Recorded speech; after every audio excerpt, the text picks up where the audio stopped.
Many of you guys have asked for this video, and I'm finally delivering. This is going to be a complete video overview of the life of St. Thomas. Because while many of you may be aware of the different writings of St. Thomas, many of you may be aware of the different virtues of St. Thomas, unfortunately, the life of St. Thomas is oftentimes not as well studied. And when there is knowledge about the life of St. Thomas, it ends up being a story here or there throughout his life. Maybe you might know his teacher was St. Albert. Maybe you might know the general timeline of the different writings that he wrote. But many of you do not know St. Thomas as a person. Many of you do not know that St. Thomas as a saint. You don't know how his early life went. You don't know his family. You don't know the different miracles that he performed throughout his life. You don't know many of the different facts about St. Thomas. And most importantly, you guys don't know how freaking interesting the life of St. Thomas is. I mean, many of you guys don't know St. Thomas, as a teenager, there was a nationwide manhunt for St. Thomas throughout Italy and France, looking for him. St. Thomas, his brother who imprisoned him, his brother who brutally tortured him throughout over the span of 2 years, his brother actually ended up dying a martyr in defense of the church. There's a lot of very, very interesting things in the life of St. Thomas. St. Thomas was invited to dinners by kings. St. Thomas, the popes defended him time and time again from the time in which he was a young man. St. Thomas, his life is one of the most interesting lives of the saints. And actually, interestingly enough, we have an extremely early, very, very early account of the life of St. Thomas. We have an account of the life of St. Thomas from a person named William of Tocco. So William of Tocco, he was actually a lay brother who, during the canonization trial of St. Thomas, gave witness to a biography of St. Thomas. So this lay brother, William of Tocco, he, 40 years after the death of St. Thomas, he went around Europe looking for different witnesses who were still living who knew St. Thomas. St. Thomas's niece and nephew were interviewed during this process. Various different people who personally knew St. Thomas were interviewed during this process. There were various different local traditions about St. Thomas, which were recorded by William of Tocco. And most impressively, he spoke to Brother Reginald. Brother Reginald was basically the personal scribe. St. Thomas's sidekick who knew St. Thomas, spoke to him every single day, interviewed all of these different people, interviewed the monks who saw St. Thomas's death, and studied under St. Thomas for an entire year. But he actually has all of these sources from firsthand accounts. He has all of these different stories very early on after the death of St. Thomas. So we know when it comes to William of Tocco, when it comes to the account that is given of the life of St. Thomas, it is one of the earliest and most accurate accounts of the life of St. Thomas. So with a lot of these stories that I might tell you, they may be quite unbelievable. Because a lot of people, they will hear these stories and they will assume St. Thomas is a medieval saint, right? So they will assume that a lot of these stories end up coming from later witnesses. It comes from later legends about the life of St. Thomas. And they're not actually that accurate. They might be cool little stories that we might tell from time to time, but they're not really actually representative of the real St. Thomas. But really, that couldn't be further from the truth. We see William of Tocco, as I said, he is going from town to town to town, from person to person. You'll see throughout the work, this right here, The Life of St. Thomas by William of Tocco, you see throughout this firsthand account of the life of St. Thomas, you see that he's actually cross-referencing different sources. So he's asking 2, 3, 4 different people about the same story, and he's making sure he authenticates it. He goes over and over again and says that these people were brought to the canonization trial of St. Thomas, which happened 40 years after his death. And these people, they told these stories under oath. There was cross-examinations that happened during this canonization trial. So all of the stories that I will be telling you here, they're all true. All of these stories that I'm telling you here, they are all from the best sources possible. And there's really no reason for you to at all deny some of these stories, okay? So what I wanted to do is I wanted to begin actually at an interesting place. I want to begin with the family of St. Thomas, because I think that is one of the most important indications of the future greatness, the future holiness and sanctity of St. Thomas, is when you look at the family of St. Thomas, you see that his mother, extremely holy, his mother received revelations, including before his birth, which we'll talk about. His sister was an abbess, very holy. St. Thomas had a vision of his sister, that his sister went through purgatory relatively quickly and went to heaven. His brother, as I mentioned, his brother who lived such a bad life in his opposition to St. Thomas, ended up dying a martyr. We see that he comes from a very holy, holy family. St. Thomas's family, for those who don't know, he actually comes from a noble family. So St. Thomas, he didn't just grow up, as a normal guy in a normal household. He grew up in a castle, okay? He grew up in a castle. His parents were noblemen. They were in high society. His brothers ended up working very closely in the court of the King of Naples. So St. Thomas's family was of high society. So his family, obviously, people knew about them. And when William of Tocco went to go investigate what was going on, his family was from Sicily. When they went and investigated what was going on in the stories for the family of St. Thomas, he heard all of these different stories, and they were notable for these virtues. So the first person he's going to talk about is the mother of St. Thomas. She is said to have been a lady of deep devotion, abstinence, and prayer, to the extent that she developed calluses on her hands and knees by prostrating herself in prayer and casting herself to the earth with continual genuflections. Indeed, she would not have merited to bear such a son unless her prayers had been pleasing before God. And then we go to the sister of St. Thomas. She's remembered as a woman of such piety that she freely distributed to others whatsoever she possessed, even personal necessities, contenting herself with the least goods. Yet it is also said that she conducted herself with the utmost austerity, such that she had devoted a great part of her nights to mortification, while other men restore themselves with sleep, striking herself severely with an iron chain. Furthermore, she was wise and sensible, magnificent in her generosity, and discreet in her provision. Indeed, she was quite singular in every virtue that she was able to cultivate.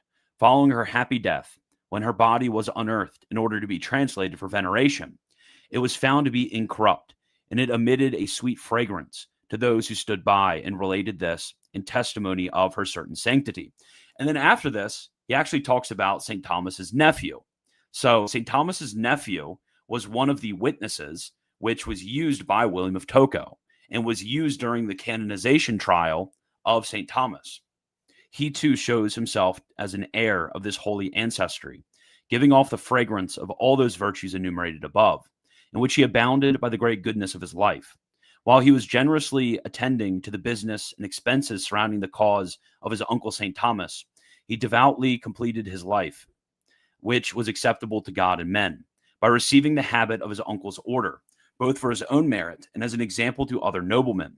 Although he was a man of the highest nobility, he asked to be buried in all humility at the Friars' Priory in Naples, in the ground at the entrance of the choir, thereby obtaining the reward which is now promised to the humble. It's not only St. Thomas's one older brother who died as a martyr, but actually we see that it's St. Thomas's whole family.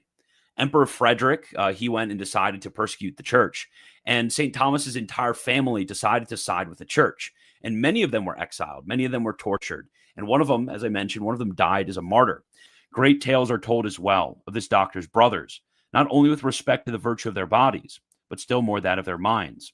On account of their zeal for and defense of Holy Mother Church, they underwent exile under the Emperor Frederick, and some of them even suffered torture for their fidelity to the church. St. Thomas had a vision one time of his brother enrolled in the Register of Martyrs. A book was shown to him by an angel, the columns of which were written in gold and blue ink. There he read the name of his brother among the lines of gold which were reserved for martyrs. The death that had been dealt to this brother for his fidelity to the church under the tyrannical persecution of the Emperor Frederick had been reputed to him as martyrdom, because this death was meritorious and acceptable to God." End quote. So that kind of sets the stage right there. This is the type of family that St. Thomas grew up in. St. Thomas grew up in a noble family, which was very holy and actually suffered for the church. They suffered against the powers of the world who are trying to persecute the church. So before the birth of St. Thomas, we actually see something very interesting. So in the life of St. Thomas, we're going to see multiple different moments where there's a very clear parallel between St. Thomas and our Lord. We see this in his birth. We see this in his childhood, in his even disputation with the doctors. We see this in his death as well. But before the birth of St. Thomas, his mother, just like Our Lady had received a certain message for the birth of our Lord and was given a certain name to be given to our Lord. So we see that his mother Theodora was given a certain message from a messenger, a very holy man, and was given the name of St. Thomas and was given a prophecy about his life and the future effects that St. Thomas would have on the church. So this is what William of Tocco says. He says, quote, "When the mother of this child, Lady Theodora, who was remarkable for her virtues as well as for her high birth, was staying at the castle of Rakaseca, a vision of a certain brother came to her. This man had lived as a hermit among many others on the mountain, and he was reputed a saint by the men of that place. To the woman he said, 'Rejoice, my lady, for you are pregnant, and you will bear a son whom you will call Thomas. The boy will become a brother of the order of preachers, of such sanctity of life and splendor of knowledge, that his like will not be found in all the world in this age.' And the lady answered him as follows, 'I'm not worthy to bear such a son, but let God do the pleasure of his will.'" End quote. Then we have a description actually of the birth of St. Thomas and of his boyhood. So from the very earliest days of St. Thomas, we actually see a lot of things foreshadowing how his life would occur. So the first thing is that God's providence was shown in saving his life. But he had a certain sister, and they were staying in the bell tower of the castle. And there was a huge storm one night. And the bell tower that they were staying in, that they were sleeping in, it was hit by lightning. And his sister was killed. But St. Thomas, for some reason, as a young man, by divine providence, he was saved. St. Thomas's life was spared in this. So his sister died and he survived. And the second one, and this is a very popular story, which will foreshadow the rest of the life of St. Thomas. We see that he clutched in his hand. He went to the baths one day with his nurse in order to be bathed. And he was clutching in his hand a piece of paper. And his nurse came up to him, and his nurse said, "Hey, give me that piece of paper that you're clutching in your hand so I can give you a bath." And little St. Thomas, little toddler St. Thomas, refused to give up this piece of paper. He refused. He cried. He just threw a fit every time the nurse tried to take the piece of paper out of his hand. So what his nurse did is the nurse just bathed him anyways, just gave him a bath with the paper in his hand. And his mother, so he went back home. The nurse told his mother, and Lady Theodora, she decided to pry the piece of paper out of his hand. So the nurse pried this piece of paper out of St. Thomas's hand and saw that actually it was a small slip of paper that St. Thomas had found and picked up and held on to and refused to let go of. And written on it were the words of the Ave Maria, so the Hail Mary. So the words of the Hail Mary were on this piece of paper. He refused to give it up. And Lady Theodora tried to take it from him, and St. Thomas went and ate the piece of paper. So this is meant to foreshadow, actually, the life of sanctity. This is a family story, which was heard from St. Thomas's niece and nephews, passed down from his aunts and obviously from his mother. This story of St. Thomas having this very early devotion to the Blessed Virgin. And it's said, later in his life, St. Thomas himself witnesses to the fact that, yes, he received all of his knowledge through prayer, but especially and uniquely, he received all of his knowledge through the intercession that he sought from the Blessed Virgin Mary. So this actually became a habit further on in his childhood, is that every time, it sounds very weird, but just stick with me. Just stick with me, okay? It sounds very weird, but just stick with me. So this actually became a habit throughout the early life of St. Thomas, is that when he was a toddler, he would cry, and his mother would get him a slip of paper. So and nothing written on it, nothing like that, but just a slip of paper. He would give it to St. Thomas, and he would eat the slip of paper. And from eating the slip of paper, he would all of a sudden calm down. And this is supposed to show forth in his later life his consumption of, its consumption of various different materials. He is a very learned man. There's this image through sacred scripture of the receiving of the scroll, the eating of the scroll, and the eating of the scroll is meant to be something that is, it's going to show forth the reception of divine revelation. In a similar way, St. Thomas showed this forth in his own person as a toddler, receiving all of these different parchments of paper. And we have now, after this point, after he's a toddler, his parents, as noblemen, it was common during the time, they would send him to basically some sort of boys' school at a monastery. And at that monastery, they would get the rudiments of their education. They would receive moral formation. They would receive basically all of the different education that you can expect from a boy in the medieval world. And at the time he was at this Benedictine monastery, the famous monastery of Monte Cassino, he went around to the different monks, and there's a lot of stories here from this. But he went around to the different monks, and he would be very inquisitive. And one of the questions he would ask was "Quid est Deus?" So "Quid est Deus?" that means "What is God?" So that's what he was concerned with as a 5-year-old. As a young boy, he would go around asking, "What is God?" And he was very studious, even as a young man. He would carry around the different pieces of paper with notes that he had taken of his different rudiments of moral lessons that he had. And he'd carry around these pieces of paper, and he would go and sit and he would memorize all of these different things. And just absolutely incredible. So we see also as a witness of this, he was very detached. And this is something we'll see through his life, is that St. Thomas, he was extremely concerned about not wasting time. St. Thomas is said to have never wasted a moment of his life. He would always be studying or praying or lecturing or giving consolation or moral exhortation to other people. He would always be, as it said of St. Dominic, he would always be talking to God or talking about God to everybody. And even as a young boy, he liked to shun the familiarity with the other young boys, and he showed a great degree of maturity for his age as a young 5-year-old, as a young 5-year-old kid. And this is the quote that William of Tocco gives. He says, quote, "As a young boy, he would often withdraw from the company of the other boys of noble birth. Thomas was not given to chattering, but he had already begun to withdraw into himself for silent meditation, being neither careless in his actions nor rambling in his conversation. The boy had already proven that he was a stranger to all manner of childish frivolity and wholly devoted to prayer," end quote. So at this time, he gets noticed. So we'll see this time and time again through his early education. He's still very young, but he gets noticed as a young man of somewhat of a sort of prodigy. He's always regarded as a prodigy. I mean, even when he's a teenager, throughout multiple different popes, we see pope after pope, cleric after cleric, high sort of people of high society noticing St. Thomas and noticing his promise and complimenting him on this. So this wasn't something that just randomly appeared later in life, as many people try to say in the life of St. Thomas. They'll take the dumb ox story and say that, oh, nobody really knew how brilliant St. Thomas was until he was under St. Albert the Great at Cologne in his studium. That's just not true at all. St. Thomas was always regarded from the time in which he was a kid as being a prodigy. So the abbot of Monte Cassino, that is a hugely, hugely important role. So this wasn't just like a random abbot. This was a very, very important person in the church. He was so impressed by St. Thomas as a very young boy that he actually talked to St. Thomas's father, and he told him that he needed to send him to an even more eminent school at Naples in order to study. And at Naples, he actually received a lot of his beginning philosophical formation. So at Naples, he would have studied the scriptures. He would have studied the work of Aristotle. He would have studied a lot of different things at Naples as a very young man. So this is what is said, quote, "With the consent of both of his parents, the boy was sent to Naples, where he was instructed in grammar and logic under Master Martin, and in the natural sciences, that is, the Aristotelian natural sciences, under Peter of Ireland.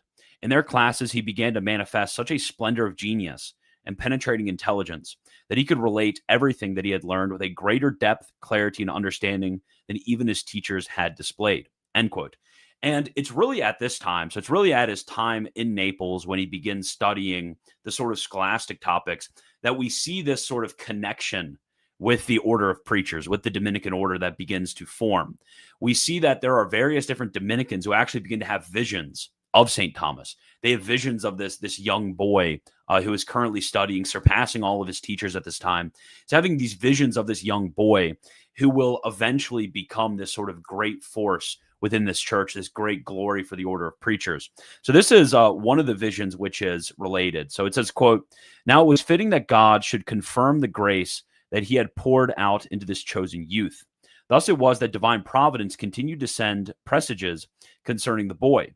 Among these was a vision that appeared to a certain friar of the order of preachers, who had begun to marvel at the youth's unrivaled knowledge. In this vision, a splendor shone forth from the face of the boy like the rays of the sun, casting light upon the countenance of every man, no matter how distant. Thrice did this same vision appear to the brother, thus establishing the certainty of what it portended," end quote. So from this, his fame just began to spread and spread and spread throughout the church. People began to notice there's this young boy, he's very promising. Various different Dominicans are receiving these visions. So his fame was just spreading like wildfire at this time. And this is when people begin to try to push St. Thomas into the starlight. So there's this really funny story from when he's probably, if I had to guess, he's probably at this time anywhere between like 10 and 14-ish at this time, maybe a little bit older, probably like early teens. So during this time, there is this disputation which is had at the school at Naples in which he was studying. And there was this disputation was had between various different doctors, so various different, very educated men. And when we see that this is actually a sort of shadowing, there's a sort of comparison between this and our Lord's disputation with the doctors that happened when he was a young man at the temple. So we see that he comes in, there's a disputation. People are pushing him forward like, hey, there's this young guy, in his early teens, and he's super, super smart. He's super intelligent. We want him to go and like debate these different, very intelligent doctors. We want to go and have him debate all of these very important professors. So he goes in, he debates them, and he just absolutely wipes the floor with all of them. St. Thomas, he just goes and he crushes them. And we see this happen time and time again, especially at Cologne, and at Paris as well. But St. Thomas, he just goes and he just wrecks them in a debate. So he's like this 14-year-old kid. He goes in there, he debates them, and he just like demolishes them. And it's really at his time in Naples, that St. Thomas himself begins to appropriate this vocation. So as I mentioned, there's various different portents within the Dominican order, visions which are being had of the future of St. Thomas, glorifying the Dominican orders, the future of St. Thomas as a sort of foundation stone of the Dominican order. There's these visions which are happening everywhere. But it's really at this time, in his teenage years, that St. Thomas himself, under the advice of many others, St. Thomas himself begins to consider himself that maybe he should begin to be a Dominican. And he finally makes the decision. And he makes the decision, and this is where a lot of the trouble begins to start in the life of St. Thomas. So by the time he made the decision, he was probably like late teens. I would say he's probably late teens during this time, if you're comparing this to the average time in which a young man would have been educated, if you're comparing this to the life of some of the external figures who lived or mentioned in the story. But he goes, he decides, and somebody sends a messenger to his mother. So they send a messenger to his mother, and the messenger is very scared because from an early age, his parents' plan for St. Thomas, actually, scratch that, his father's plan in particular for St. Thomas is they wanted him to be a Benedictine. Because you have to realize is the Benedictines during this time, to be the abbot of a Benedictine monastery was a very politically and socially and financially powerful position. So St. Thomas's dad, as a nobleman during the time, he would have had this sort of idea that he wants his sons, no matter what they do, he wants his sons to place them in powerful positions so he can have powerful people in the family. This sort of protects this family. It adds to his own power. So for his brothers, they went to Emperor Frederick, and they were very important figures in the court of Emperor Frederick. But for St. Thomas himself, he wanted to have a vocation. They kind of realized that he had a vocation. So for his father, he said, oh, well, great. You have a vocation. You want to be a monk? Okay, awesome. Let's make you a Benedictine, because the Benedictine orders are extremely powerful. And he recognized that if he had a son who was, let's say, an abbot of a very important Benedictine monastery like Monte Cassino, if he was an abbot of this monastery, he would be able to add to the political prestige of the family, especially within the church, which is a hard thing to do. So they saw he's brilliant, he's awesome, he's smart. If we put him in the Benedictine order, he's going to do great. He's going to become an abbot, and we're going to get super powerful. That was the idea. So when the servants went to Lady Theodora, they were terrified. They were like, oh, crap, he wants to go into the Dominican order. The Dominican order is a mendicant order. What you have to realize about the mendicant orders is these mendicant orders, they were begging orders. These orders, they were very new. They had only arisen in the last century at that point. They were not highly regarded. They were not seen as being very powerful. They were not seen as being very extensive. Really, they were kind of seen as being upstarts. That was the notion that they had of the Dominican order at the time. So the servants are like, oh crap, we want him to go to the Benedictine order to get super powerful. He wants to go to the Dominican order. His mother's going to be pissed. So they go, they tell his mother. Dad's obviously not happy.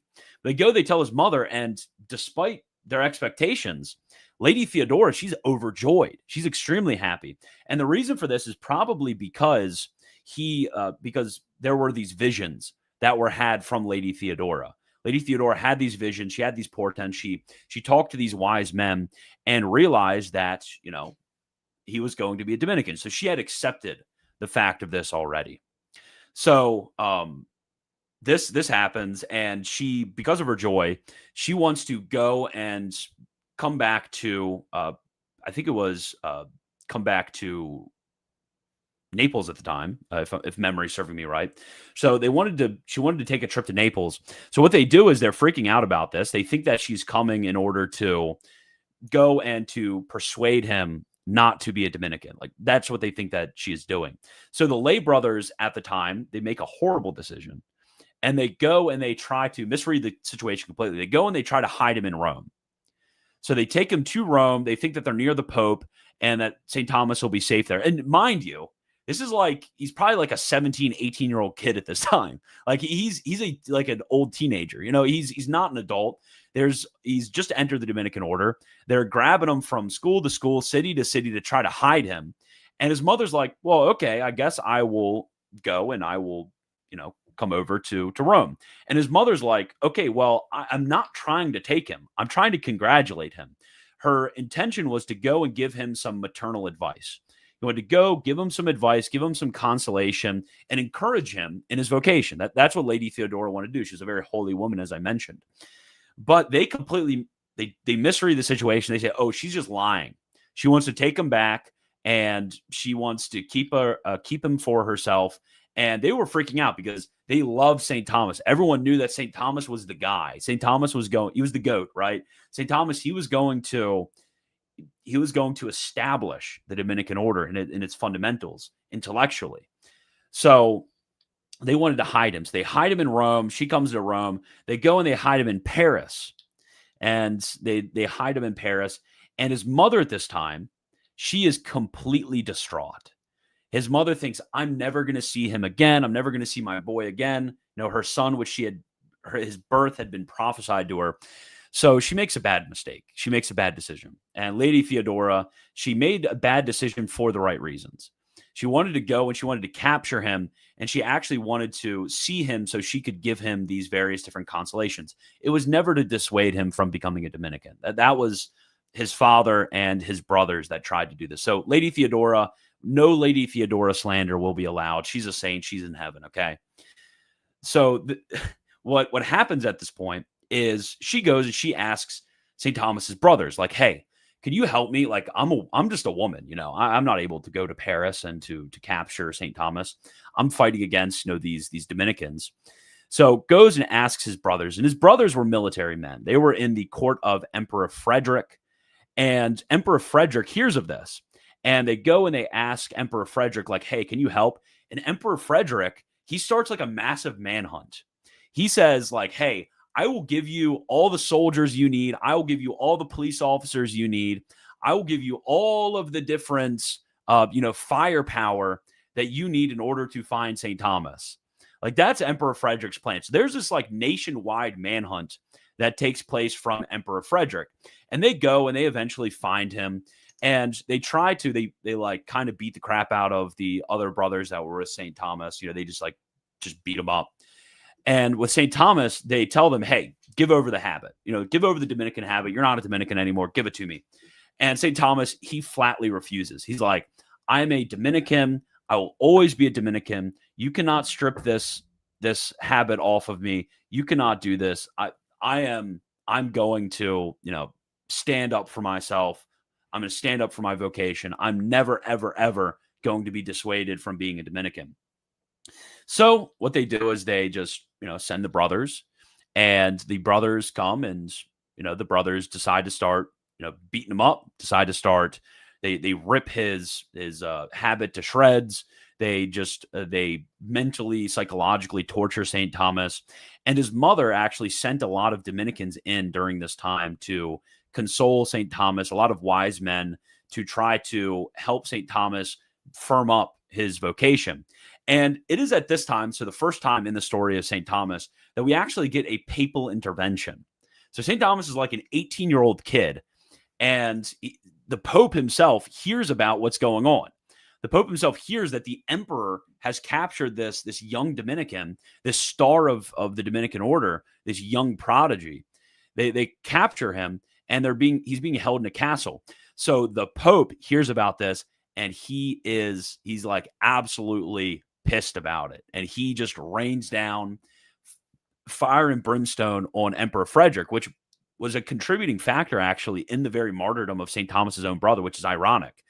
St. Thomas's brother goes and tries to, on the orders of and with the authority of Frederick II, goes and tries to capture St. Thomas, captures him, and this ends up getting the Pope mad, and the Pope chastised the emperor, and this ends up being a cause of the emperor eventually persecuting the church, which caused the death of St. Thomas's own brother, who did all these things.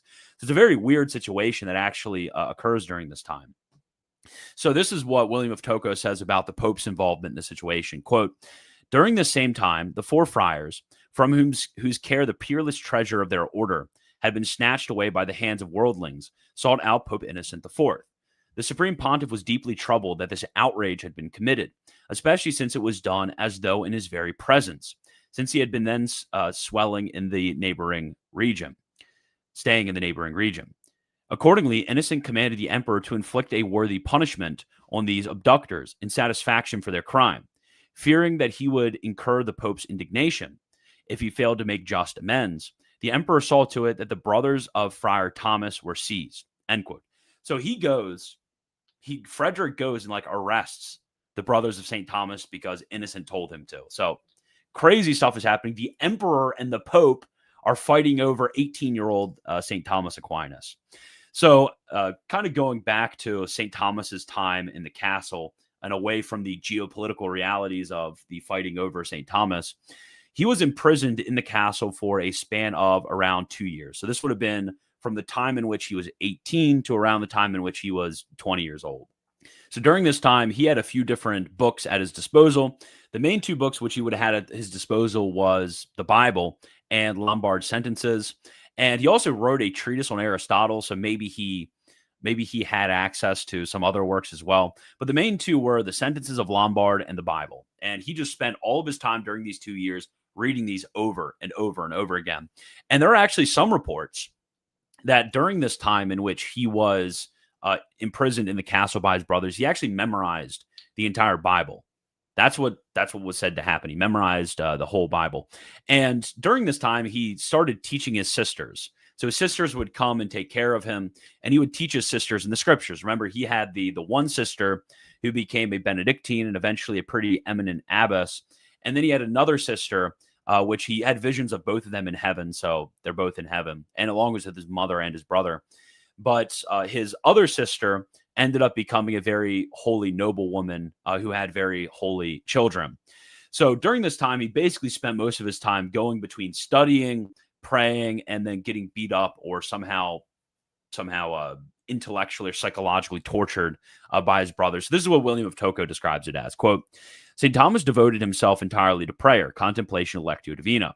Consequently, the youth's resolve could not be altered by any of the persuasions, temptations, threats, terrors, or inducements of any other kind, by which the spirits of even the gravest men are often broken. Rather, the more blows that were dealt to him in battle, the more the strength of the embattled youth increased. After their return, Thomas's brothers assailed him even more fiercely, trying to confound with violence the one whom they had not succeeded to break with threats or beguile with persuasions. Hence, they tore his habit to shreds, hoping that shame would finally induce him to put aside the tattered garment for any other clothes that he liked. He bore this injury with the utmost patience, and then carefully wrapped himself in the rags of the habit as though it were Christ himself whom he clothed. End quote. So none of this worked. St. Thomas, he very clearly rebutted all of these. He suffered with patience and with constancy and with generosity to God. So he suffered all of these things, and eventually they decided to go for the jugular. And what the plan was is they planned to go into the city to get a prostitute, and they wanted to send the prostitute into the cell with St. Thomas, and they wanted her to seduce him. And then St. Thomas, he would be seduced, then he would sleep with her, and then St. Thomas, he would be completely wrecked from this, and he would be convinced to abandon his vocation. And this is one of the greatest stories, personally my favorite, one of the greatest stories in the life of St. Thomas, bar none, is what he does in response to this. And I want to read, and it's quite lengthy, so stick with me, but I wanted to read the entirety of the chapter of William of Tocco, because a lot of people, especially with this one, they'll hear this and be like, oh, based, or they'll have other people and they will hear this and they will just say like, oh, that's just made up. This is just, St. Thomas, he would never do something like this, because he responds in a very interesting way. Okay. He responds in a very interesting way. And there's some commentary from William of Tocco about St. Thomas's interactions with women who he was not related to. So I want to read this in its entirety. It's awesome. You guys will absolutely love this. So this is from chapter 11 of William of Tocco's history. So he says, quote, "Since they had failed to confound Thomas by this former outrage, the brothers fell to planning an attack of another kind, by which they might finally overcome him. This was the force that seldom failed to bring down citadels, to grind boulders to dust, and to uproot the cedars of Lebanon by its tempest. It is against this power that all men contend, yet how few stand victorious after the bitter conflict." So true. For indeed, it had occurred to these men to send into the chamber where Thomas was confined in solitude, the loveliest girl that they could find, adorned with the seductive arts of a courtesan, so that she might lure him into sin by her looks, caresses, teasing gestures, and any other wiles that she could summon. Thus was she unleashed on our unconquered champion, a man who had chosen for his promised bride the wisdom of God, for love of whom he was wholly consumed. All of this was permitted by the ordinance of divine providence, so that he might emerge from the combat still more glorious in his triumph. When Thomas laid eyes on her, and sensed a stimulus arise in his flesh, which he had already held in perfect subjection to his reason, his spirit instantly stirred him to seize a firebrand from the hearth, and he drove the young girl out of his chamber with righteous indignation. So we see the woman is sent in. The woman sent him and tries to tempt St. Thomas. And St. Thomas, he realizes, and this is something that a lot of people, they try to downplay this. They try to downplay the danger of sins of the flesh. But St. Thomas, as somebody who had disciplined himself through his childhood to place the flesh under the spirit and to place the flesh under reason and to place the flesh in subjection to reason, St. Thomas, he understood the danger of those occasions of sin which might arise. So he's alone with a prostitute. The woman comes in and he drives her out, grabs the firebrand, grabs a burning log, and chases her out in order to sort of, as a new Joseph, drive away the woman who is attempting to seduce him in order to retain his purity. And he's actually given a very unique reward for this. And this is something which, if any of you guys listening, to kind of set aside all of the based factor of that, for any of you guys listening, this is one of the traditional devotions in the church actually comes from this encounter. Because what we'll see next, and I'll read this as well for you guys, but what we see next is that St. Thomas is rewarded for this. So after chasing the woman out, two angels come down. He passes out. Two angels come down, and they gird his loins with this, with basically this string. They gird his loins with this string. And this belt that St. Thomas, he wears a belt actually under his habit throughout the rest of his life. And this is a sign and a symbol of St. Thomas's chastity. And it was very common during former times, actually, for young men throughout the universities of Europe to go and to wear these. And they would touch their own to the original belt of St. Thomas, which actually you can see to this day, they preserved it as a relic of St. Thomas. You can go and touch it. And to this day, there's a confraternity of the angelic cord. That's what's called, the angelic cord. Very cool name. But what it's meant to inculcate is meant to inculcate a certain devotion to St. Thomas and to the Blessed Virgin in order to gain holy purity. So I would encourage anybody out there, if you do struggle with sins of the flesh, to definitely consider doing that to enter in. You can just look it up, angelic comfort. I think no, it's the angelic warfare. So look up angelic warfare, angelic cord, something. You'll be able to find it. Okay. So continuing the story to get a little bit to that part, quote, moved by the ardor of his soul, he then returned to the corner of his cell to inscribe the sign of the Holy Cross upon the wall with the tip of his brand. And there he prostrated himself on the ground, imploring from God with tears and prayers the censure of perpetual virginity, which God had allowed him to preserve uncorrupted in the battle that he had just faced. Once he had offered up these prayers with the shedding of his tears, he suddenly passed into sleep. And behold, two angels were sent to him from heaven, assuring him that the Lord had heard the prayer of his, who had attained victory in so bitter a conflict. Then, binding him tightly round the loins, they said, quote, behold, we gird you on behalf of Almighty God, as you have requested, with the girdle of chastity, which can never be loosened henceforth by any attack.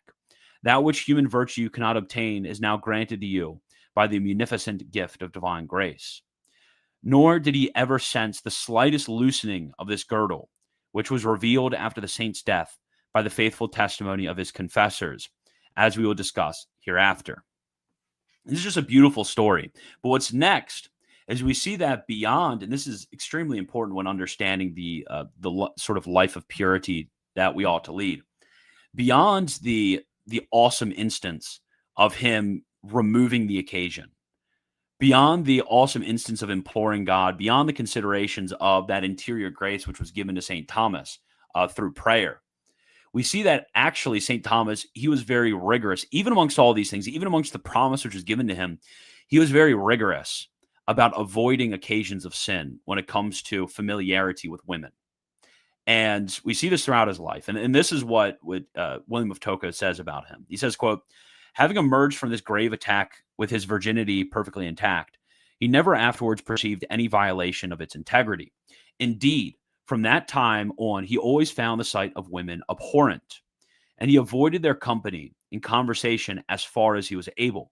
Equally, he was sincerely astonished at and given to censure other men devoted to theological study who habitually wasted their time in long conversations with women, unless it were occasioned by some urgent necessity or business of the highest importance, or prompted by an urgent discussion of God or spiritual truths, end quote. So we see this sort of beautiful life in which he lives, where he refuses the familiarity with women, obviously outside of the cases of necessity that he outlined for urgent necessity, business, spiritual conversation, stuff like that. But he actually avoided, even with his manifest grace, his eminent graces, he actually avoided this familiarity. So at this point, he had overcome the sort of last of the different temptations that his brothers tried to push against him in order to corrupt him. So at this point, he is just released. They just give up. They just give up. It's been 2 years. They're just like, okay, we're not going to win. Just go and become a Dominican. Okay, just go and do it. We give up. So he releases from them the castle, and the friars, they learned about this. They were so awesome. They were so exaltedly joyous at St. Thomas being released. And they said something interesting. They said that St. Thomas, he was so devoted to study at the time in which he was at the castle where he just had Lombard sentences and the Bible. He was so devoted to study that actually they said he learned more during the time in which he was at the castle with these two books than one would learn in the entire time in which they were at a studium. So a studium is basically a school which is put by the Dominican order. He just learned a lot. And now at this time, there had to be a decision which was made. So the brothers, they sent him to the Master General in Rome of the Dominican order. And the Master General examined St. Thomas and recognized what a gem St. Thomas was, what a jewel St. Thomas was. At this time, he was probably around the age of 20, would be a realistic age to put him at. So they sent him to they wanted to send him basically to the smartest guy in the Dominican order. They asked themselves, like, okay, we have this kid. We have this 20-year-old kid, and he's absolutely brilliant. He is intelligent, holy. He's just everything that you could want. And we have all of these brothers who've had these prophecies about him. So what do you do? Like, what do you do with a kid like that? So they went around and they thought, okay, who is the smartest guy in the Dominican order? So the smartest guy in the Dominican order, you guys might have heard of him, was St. Albert the Great. So St. Albert the Great, he was from Germany. Awesome. Very cool. He was from Germany, and he was basically known as the smartest guy in the entire world. Because St. Albert, he wasn't only a theologian. He wrote awesome commentaries on the works of Dionysius. He wrote an awesome commentary on the sentences, commentaries on scripture, a commentary. He actually wrote his own Summa, which few know about. He just wrote awesome works of theology. But St. Albert, he was also known for his eminent learning in the natural sciences. That's why he is called the Doctor Universalis, the universal doctor. St. Thomas is called the Doctor Communis, the common doctor, because he is commonly the doctor of all Catholics, not only Dominicans, but every single religious order, every single theological tradition, every state in life has a devotion to St. Thomas. But St. Albert, he's called the Doctor Universalis, the universal doctor, because of the universality of his knowledge. It was said that St. Albert, who was given awesome gifts from the Blessed Virgin in order to have this sort of eminent knowledge and eminent wisdom, his insane memory, his understanding of it said he understood, like St. Thomas, but he understood every single book that he read. He could explain it after a first reading. He was just such a brilliant man, but he was knowledgeable in not only theology, but philosophy, natural sciences, biology, botany, animal sciences, geology, astronomy. He was just knowledgeable in everything. So that's why it's called the Doctor Universalis. But he was the smartest man alive. And they're like, okay, well, what do we do with this kid? Like, I have an idea. I'm going to send him to St. Albert, and St. Albert could be his teacher. So he goes to the Studium in Cologne. And this is where he began to study his liberal arts education and also in sacred theology. But there was something very interesting about his time here. And you guys have probably heard of the phrase of the dumb ox. St. Thomas is called the dumb ox. Now, dumb, that at this time, it doesn't mean stupid. Okay. What dumb meant is dumb basically meant silent. You couldn't speak. A dumb person is somebody who couldn't speak. So he was called the dumb ox because he would just sit in class, listen to what St. Albert was saying, and he would remain completely quiet. Like, you wouldn't be able, St. Thomas, he didn't speak up in class. He didn't show his brilliance at all. St. Thomas, he understood things very well, but he didn't want to be showy about it. He just wanted to sit. He wanted to learn. And you have to imagine, like, from this time, St. Thomas had basically just been the most brilliant person everywhere. Like, literally from the time which he was like 5 years old. He was just like the most brilliant guy everywhere he went. And he really hadn't had a super brilliant teacher who could lead him and guide him like St. Albert. So he just sat back and soaked it all in. Like that's just what St. Thomas, did throughout his time there. So because of this, the other students called him a dumb ox and said, he's a big guy because he was an ox. He's a big, strong, tall Chad. We'll get into actually his William of Tocco describes his bodily attributes. He's basically like a 6'6" Chad. He was absolutely like strong. He could pull boats. Yeah, it's really cool descriptions of him, but we'll get into that later. But he's basically this like 6'6" Giga Chad. But he sat back and he was a young, quiet man, 20 years old, probably a little bit older than that at this time, but he didn't really say much.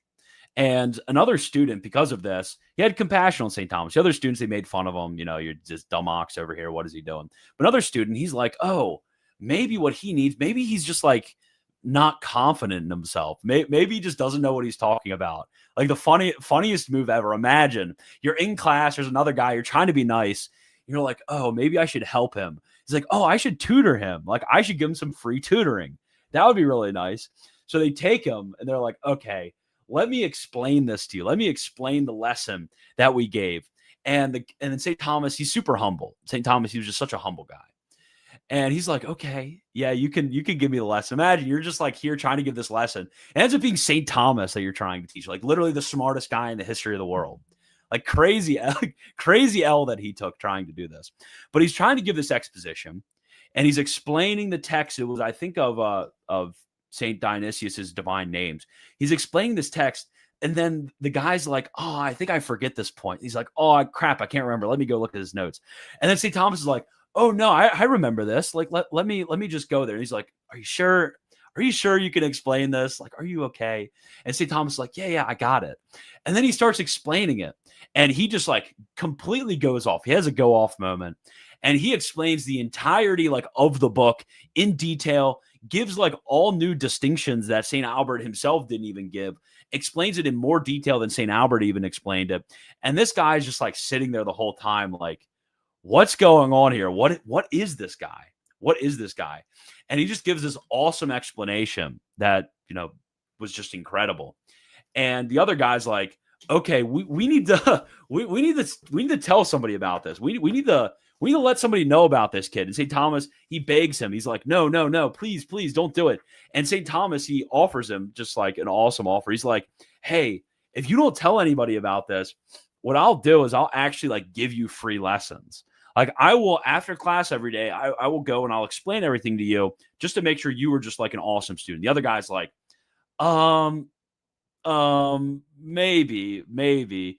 Okay, I guess I'll do it. So the other student, St. Thomas, begins giving him a lesson, but this just doesn't work. Because once St. Thomas opened his mouth, the floodgates just open up.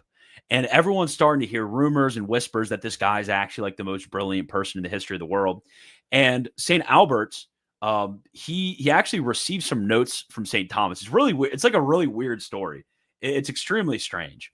So there's another guy and he's in the cell of St. Thomas and he like happens upon a piece of paper that St. Thomas wrote upon.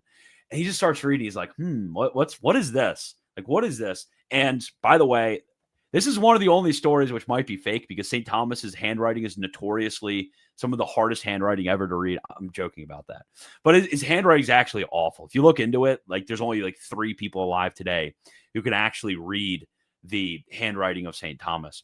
So they stumble upon this, and it's this disputation that was written by St. Thomas. They read it.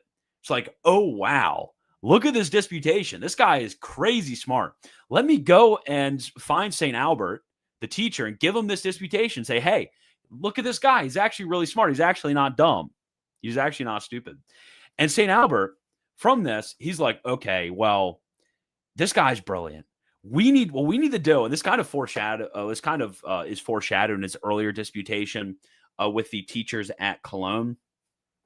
But what he does is St. Albert's like, let's get him in on his first disputation. Let's get a disputation running, and we'll put St. Thomas in charge. And St. Thomas, he absolutely like home run, nails it out of the park. Everybody at the school was like, St. Thomas, you mean that quiet, weird kid that he seems like he doesn't understand any of the lessons?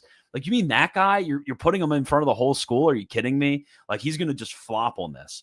Like, you can imagine how epic this moment must have been. It was just so cool. Like, he just goes and they put him in front of the whole school. Whole school's there in the auditorium. They're watching this disputation happen. Everybody brings forward their objections.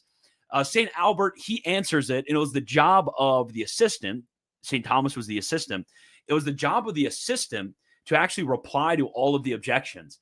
And St. Thomas, he nails it. He answers the first objection with a distinction that's so profound, the distinction that's so awesome, that actually he answers all of the objections. Like all 20 objections are answered just by this one distinction. It's just so subtle.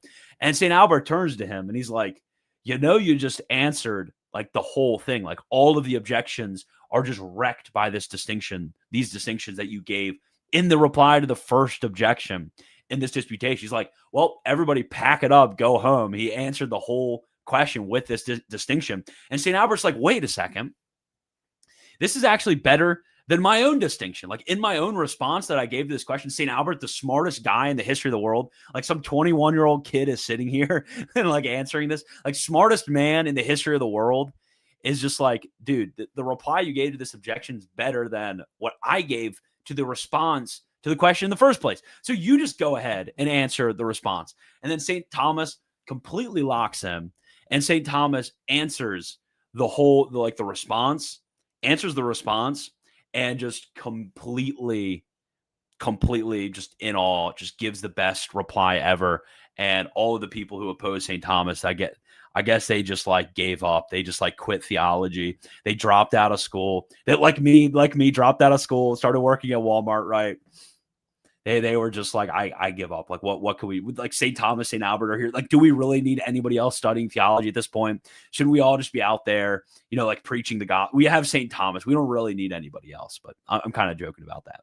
So St. Albert, he sees how brilliant St. Thomas is. He's like, look, you need to become a master, because at this point, when you had your studium training, that was kind of like the general riffraff. So the general riffraff, this was all the people who needed their theology, liberal arts studies to become Dominicans. And at this point, they might become a pastor at a parish. They might become a preacher of some sort. They might become a missionary. There's various different things you could do at this point. So it wasn't just all theologians at a studium. Really, you got your theologian training to become a master at the university. University is different than the studium. So St. Albert, he's like, well, this guy's really brilliant. We need to send him to the best university possible. So at this time, the best university possible was the University of Paris. So St. Albert the Great, he sends this letter to the general of the order and says, look, this guy's super brilliant. Leave one of your slots open at Paris for him to be a bachelor of theology. So as a bachelor of theology, basically what St. Thomas would do is St. Thomas, he would become a lecturer. So he has his theological studies. They would attend some lectures from others, but really his main job is he's supposed to go and lecture on various different liberal arts. He would lecture on sacred scripture. Sacred scripture lecturing was probably his most important task. And he would lecture on Lombard sentences. And at the end of a few years of doing this, he would eventually become a master. And the minimum age for the master was 35 years old. At 35, that was like the bottom line. So if you were under 35, they told you couldn't become a master. But we're going to get into how St. Thomas literally had the Pope step in to make it so he could become a master earlier. But I'll tell you that in a minute. So the master general of the order gets a letter. He's like, I don't know why he did this. This is like crazy. You have St. Albert the Great, the smartest guy in the history of the world, right, saying, look, this guy's really smart. We need to send him to Paris. You have like the popes, like the previous pope literally went to bat for him to save him. Dominicans throughout the whole order, like having visions of St. Thomas, like this guy's the most important person in the history of in the history of the Dominican order.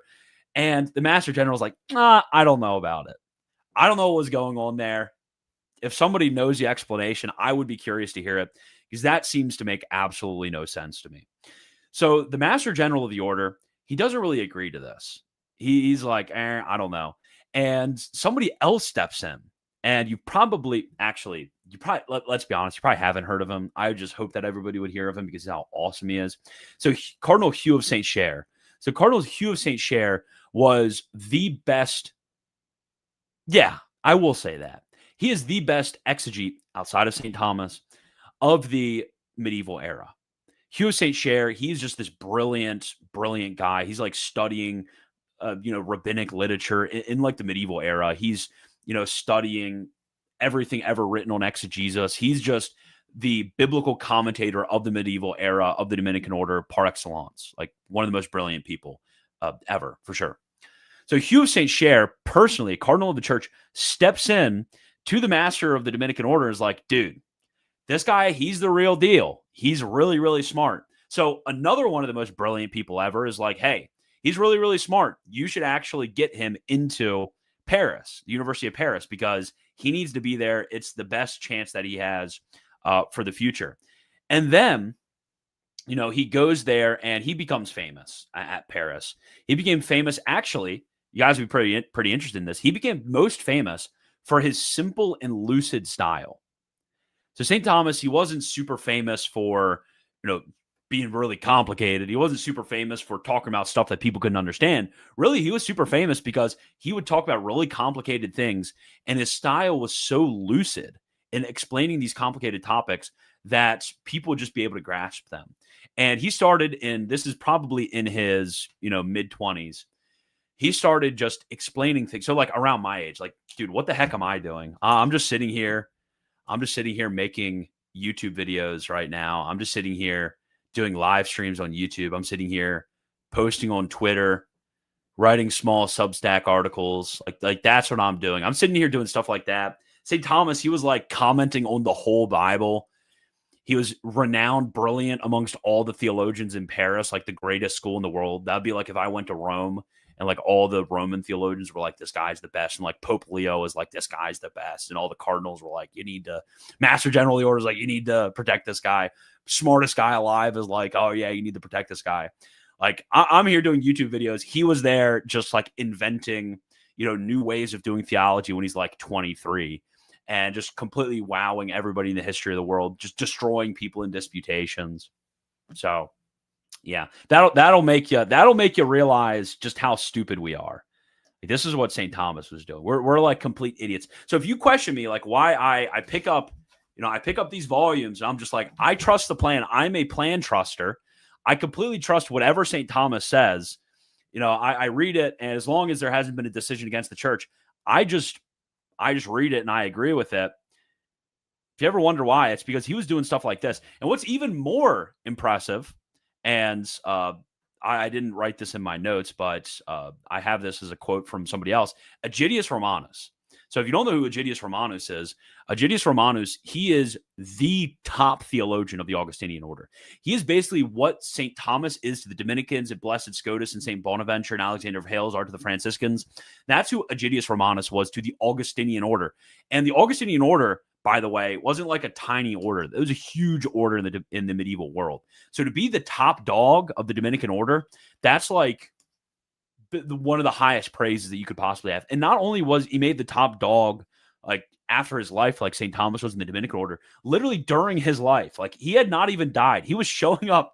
He was like showing up to the different collections of like when they were writing the constitutions of the Augustinian order. And he was like sitting there, and the Master General of the order was like, yeah, so that guy over there, Aegidius, we're going to make him the official theologian. He's not even dead yet, which is just kind of crazy. So yeah, Aegidius, completely brilliant. And Aegidius was actually a student of St. Thomas for 13 years. So he's one of the few students of St. Thomas that became a really, really brilliant theologian during the era. So Aegidius, he makes the point. So Thomas, he's here lecturing on scripture and the sentences.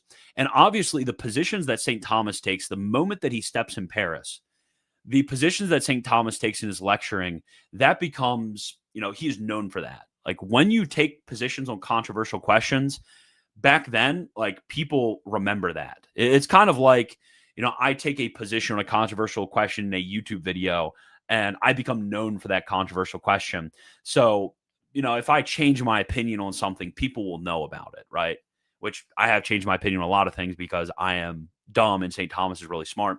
But Aegidius, he makes the point that from this time in which he is at the University of Paris to the end of his life, when he's writing like the Summa, the Compendium Theologiae, some of his later commentaries on scripture, from that time to the end of his life, St. Thomas basically changed almost none of his opinions.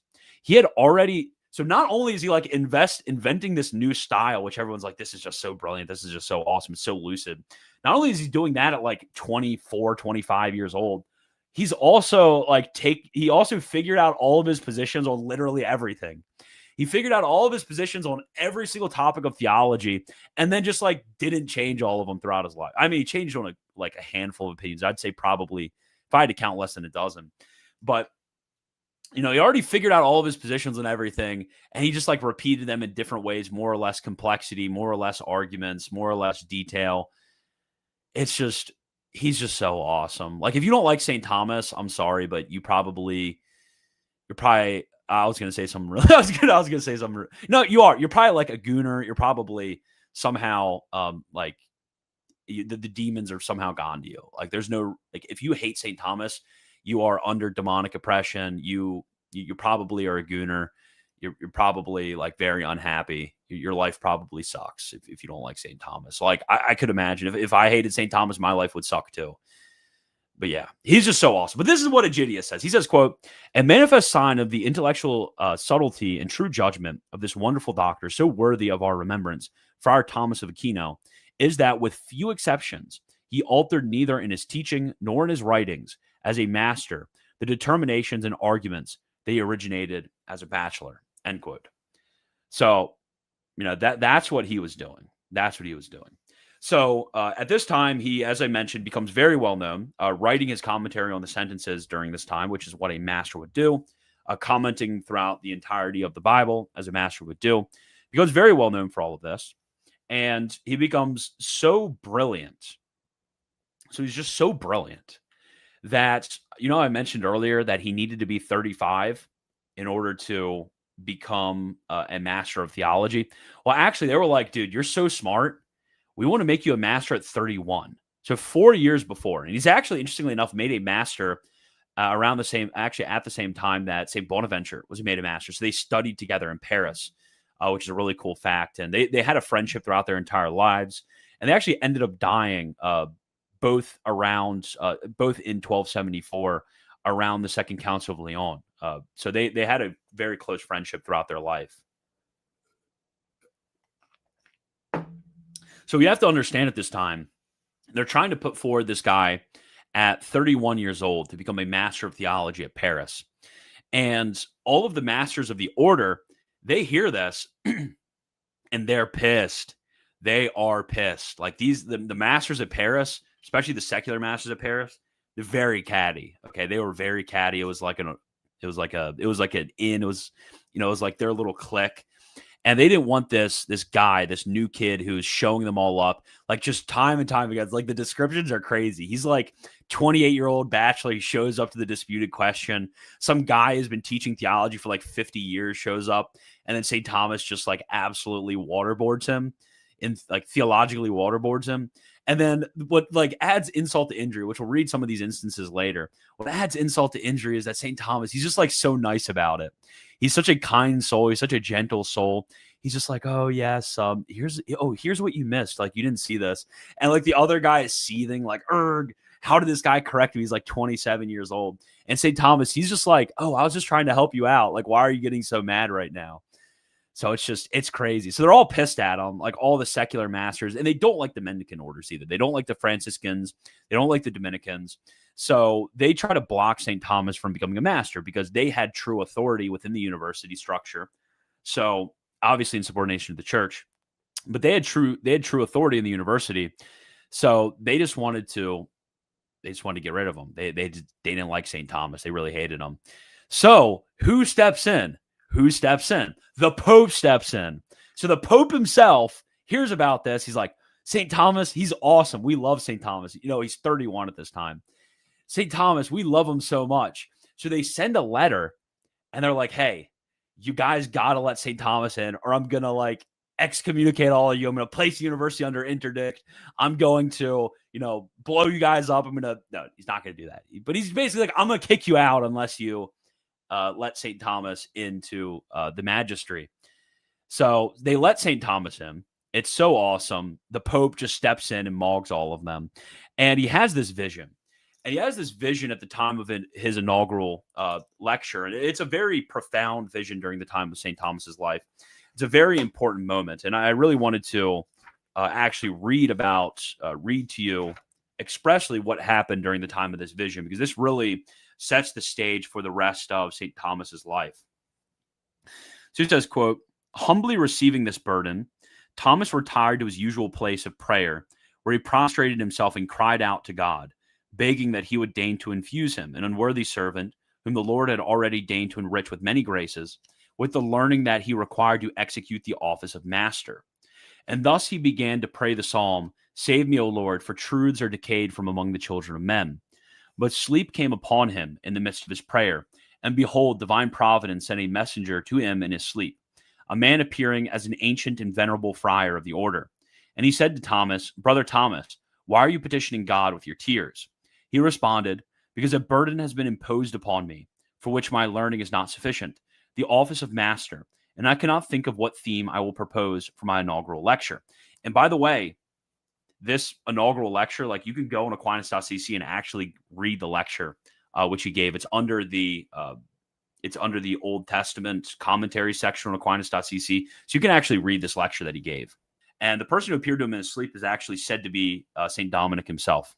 Behold, divine providence sent a messenger to him in his sleep, a man appearing as an ancient and venerable friar of the order. And he said to Thomas, Brother Thomas, why are you petitioning God with your tears? He responded, because a burden has been imposed upon me for which my learning is not sufficient. the office of master, and I cannot think of what theme I will propose for my inaugural lecture." The old man replied, "But see, your prayer has been answered. Do not hesitate to accept the burden of this office, for God is with you.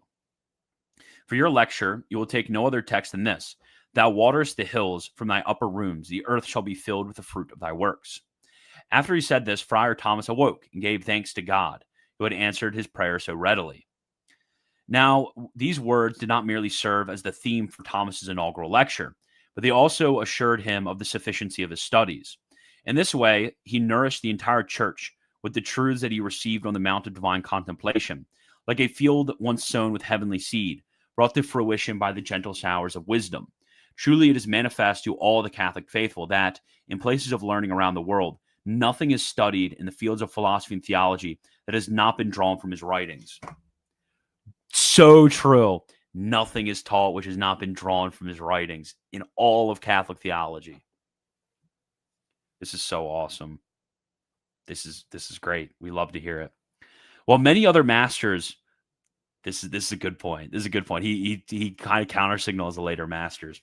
While many other masters took pain to imitate his style of writing in their volumes, as if they laid hold of the key of knowledge from his books, they nevertheless entered into the secret cellars of divine wisdom by establishing their studies upon Thomas as their foundation. It is by an astounding design of providence. Ooh, this is just beautiful. It is by an astonishing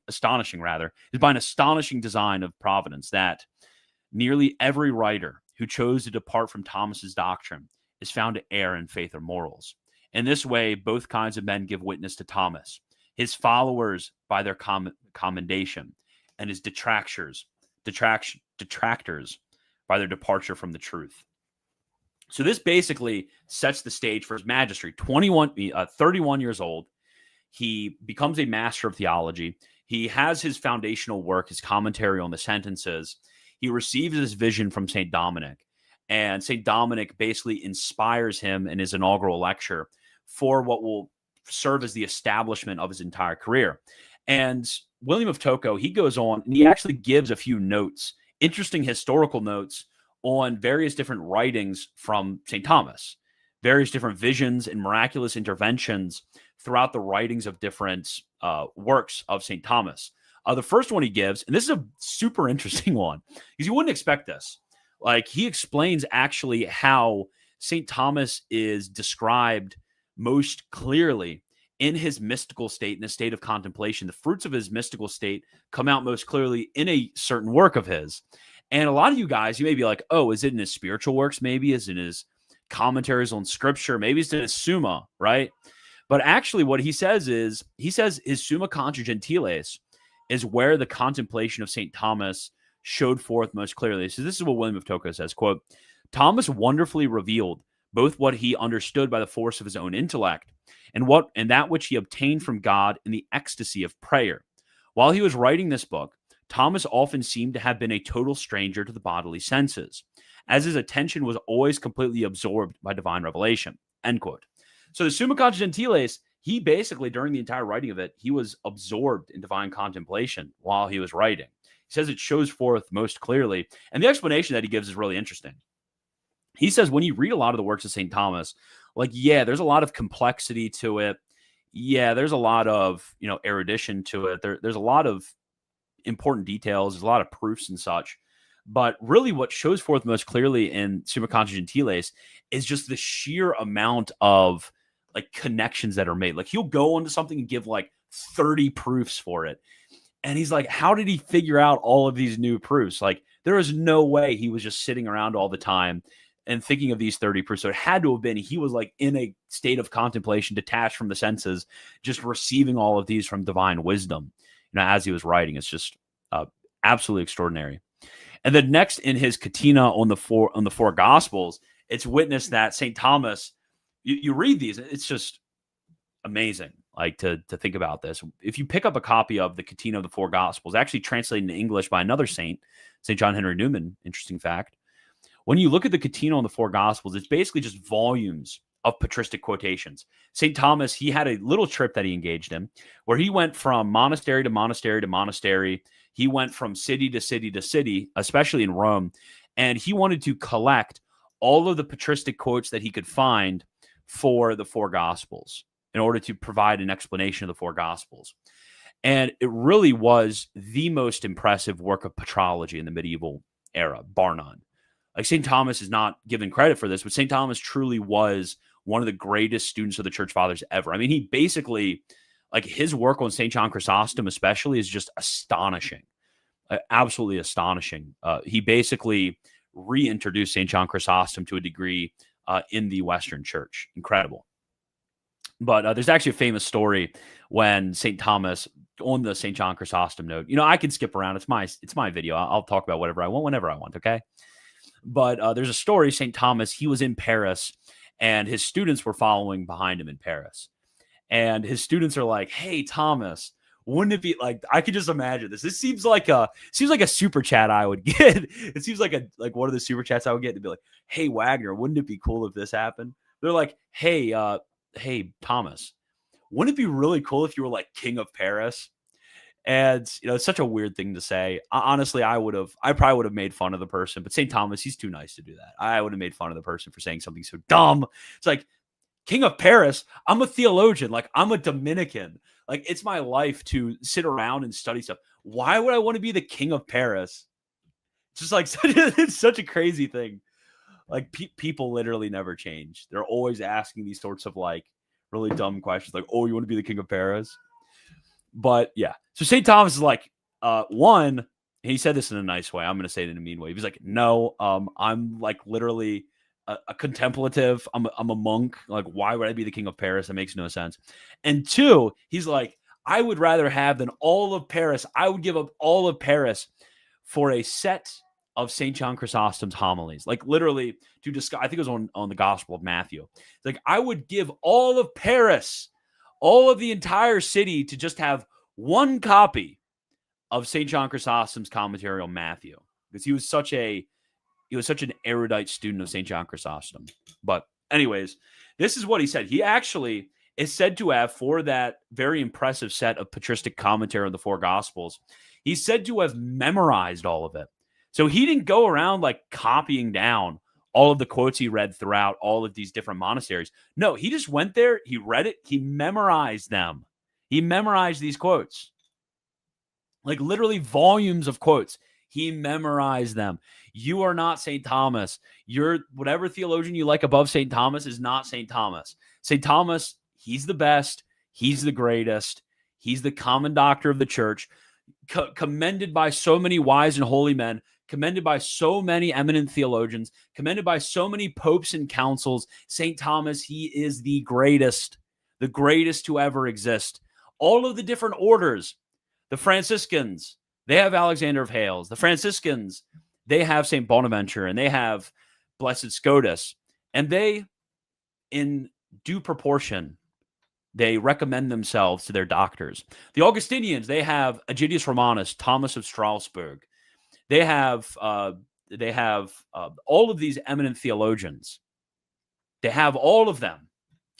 But what everybody agrees upon is that St. Thomas is the greatest, okay? Even if they may disagree with him on certain positions, St. Thomas is the greatest. You cannot beat him, okay?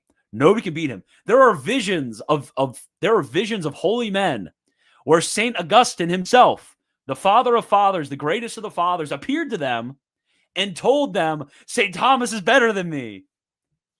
What? You're going to say like, oh no, actually, I'm not like other girls. I don't like St. Thomas. I like these other people. I'm really smart. I'm really erudite. I actually like the Eastern tradition. I actually like these other guys. St. Thomas, he wasn't that good. There's other doctors of the church, guys. No. St. Thomas, he was the greatest. The other doctors of the church appeared to people and said, he's better than me. Or they existed after him and said, I get my doctrine from him. St. Thomas is the greatest, bar none. Don't even.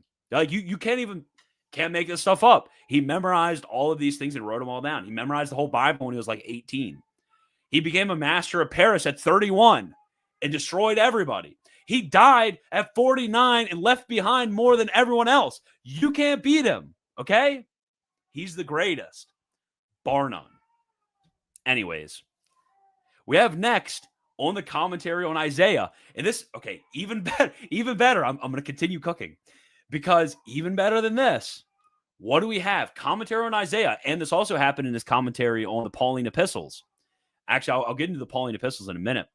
But commentary on Isaiah, he was reading and studying, and he just couldn't figure it out, okay? He just couldn't figure out a matter of interpretation. He didn't know. And what did he do? He went before God in prayer. He went before the divine majesty and asked with tears and penance for days after days after days, begging of God to give him some sort of revelation to figure out what Isaiah was saying in this passage. And what does God do? God, because he loves St. Thomas, and because St. Thomas is like freaking awesome and he's the best, he sends Saints Peter and Paul to him. And St. Thomas has this conversation. It's actually reported by a lot of his scribes that they would hear late at night St. Thomas having a conversation with somebody else. And like, who's he having a conversation with? But at this time, he had a conversation with Saints Peter and Paul, and they explained to him and taught him what this passage meant. And then he called Brother Reginald in, and Brother Reginald went and dictated for about an hour what St. Thomas had learned as he was dictating a book, which is like, he just memorized the whole conversation, just lucidly gave the whole thing out. So he's awesome. And then with the Pauline, his Pauline commentaries. So I actually have some of them back there, but with his Pauline commentaries, so he wrote commentaries on all 14 epistles of St. Paul, which is like, okay, this is the proof for why St. Paul wrote Hebrews. He's just like, well, St. Paul appears to St. Thomas. St. Thomas asks him, like, hey, did I get anything wrong? Like it's such an awesome question. There's another story about something similar that happens that's really funny. St. Thomas, he's also a funny guy, which we'll get into. But he appears to him. He's like, hey, did I get anything wrong? And St. Paul's like, no, you didn't get anything wrong. But, and he actually also said you got everything better than everyone else. You would have thought that if St. Paul didn't write Hebrews, St. Paul would have told him like, hey, by the way, you're going to blow everybody's mind by saying that he didn't write Hebrews. But you think what he would have told him, okay? But yeah, he told him like, hey, you're right about this. You're awesome. Your commentaries are gold. I mean, God himself and the Blessed Virgin, Jesus Christ from the crucifix told him, Thomas, you have written well of me. You know, what do you want as your reward? You know, the Blessed Virgin appeared to him as well and confirmed him in this. It's like St. Augustine appeared and confirmed him in this. So you have so many different visions that St. Thomas has of every single saint ever to exist saying, hey, you got this right. You got all of these things right. Literally, popes later had visions. Popes had visions of St. Thomas. I think, which pope was it? I think it might have been St. Pius V, the Blessed Virgin. It might have been a different pope. It might be Leo X. I can't remember which. But a certain pope of the 16th century. The Blessed Virgin appeared to him and was like, hey, St. Thomas is awesome. Make sure you defend him, which went a large part in causing a lot of the revival of St. Thomas in the 16th century was the visions which were had, which influenced the Baroque scholasticism, which often followed ad mentem Thomae, so according to the mind of Thomas, very closely. So visions of all the saints happening all the time. But yes, commentary on Isaiah and the Pauline commentaries. Also, somebody else had a vision of St. Paul leading St. Thomas to heaven, saying that he was the greatest of the exponents of St. Paul. So just awesome stuff. And beyond this, he actually had a very interesting method of dictation that a lot of people, they've mentioned this, but his method of dictation is just crazy. Okay. So what St. Thomas would do is he would sit in his cell, and William of Tocco quotes multiple different scribes of St. Thomas, so people that were actually scribes who wrote down what St. Thomas said, quotes multiple of them, who some of which testified under oath to this at his canonization trial, that St. Thomas used to sit in his cell. So this is all real. Like, this is all that I'm saying. You guys may be hearing me and saying like, oh, you know, this is made up nonsense. You know, these are all legends. No, this is like, these people have names, locations, or showed up to the canonization trial. Like, we have the acts and minutes of the canonization trial, testified under oath, cross-examined. They all told the same story. Like, it's crazy that this is real. Like, I'm just going to read it. Quote, Thomas, under the guidance of the Holy Spirit, was in the habit of dictating books on different subjects to 3 or even 4 scribes simultaneously in the privacy of his cell. One of his secretaries related that after dictating to him and 2 other scribes, Thomas seemed to weary from the labor of dictation and would sometimes sit down for the sake of early respite, and but that he continued to dictate even after he had fallen asleep, end quote. Come on. I mean, he was sitting there dictating to 3 or 4 different guys at once. Are you kidding me? That's crazy. And not only that, it was on different subjects. So it's not like he was dictating a book. Like, let's say he was dictating the Summa. And he's like, okay, I'm going to dictate Article 1. And while that guy, finishes writing, because this is what they did, basically. As a scribe, they would sit there, you would dictate it out. Obviously, you speak faster than they write. They would kind of write it in shorthand, and then they would complete it in longhand. So it was a bit of a laborious process. You'd have to have one guy do it, and it would, you dictate out something, and then he would write everything down, and it would take him, maybe 50% longer than it took you to write it out. But St. Thomas, he's like, I just don't have any time for that. So he would just like sit down and be like, let me dictate a commentary on Romans chapter 1. Okay, I'm done. Let me dictate, while he's writing that, let me dictate a commentary on Aristotle's Book of Physics, Book 3. Okay, while he's writing that, let me dictate a chapter in my Summa Contra Gentiles. Okay, he's got that. And that's how he would be working. And then he would go back and be like, okay, chapter 2 of Romans, now let me dictate that. Like, who does that? Who does that? That's why he's the best. That's why he's the greatest. Okay? But it's just so awesome. So after this, William of Tocco, after listing how incredible he was in the writing of various different works, he goes on, he gives a list of the various different heresies that St. Thomas refuted. I'm not going to list all of them. I'm just going to list like an awesome instance of this, because a lot of people hated St. Thomas. Like, after his death, they tried to condemn St. Thomas. Like, that's how much they seethed. Do you remember they hated him when he was a bachelor? And he was, surpassing all of them when he was like 27. And they were just like old guys. They were just seething at him. They tried to block him and being a master.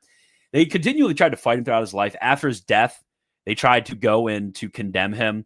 And then Aegidius Romanus and St. Albert the Great himself shows up when they tried to condemn him. And they just like completely destroy and obliterate all of those loser jerks. They were just jerks. Like, that's literally the only reason they were trying to condemn St. Thomas. They were just a bunch of jerks. They were losers. They just couldn't handle his aura. St. Thomas probably would not be happy with me saying this, because St. Thomas was super nice to all of his enemies. Even John Peckham, this Franciscan, was kind of a jerk to him. And St. Thomas was so nice to him. And like, he was so nice to him while refuting all of what he said, that John Peckham was just like, okay, I'm sorry. I'm sorry. He's like, I'm sorry for being so mean to you. It's just an awesome story. But anyways, he refuted a lot of heresies throughout his life.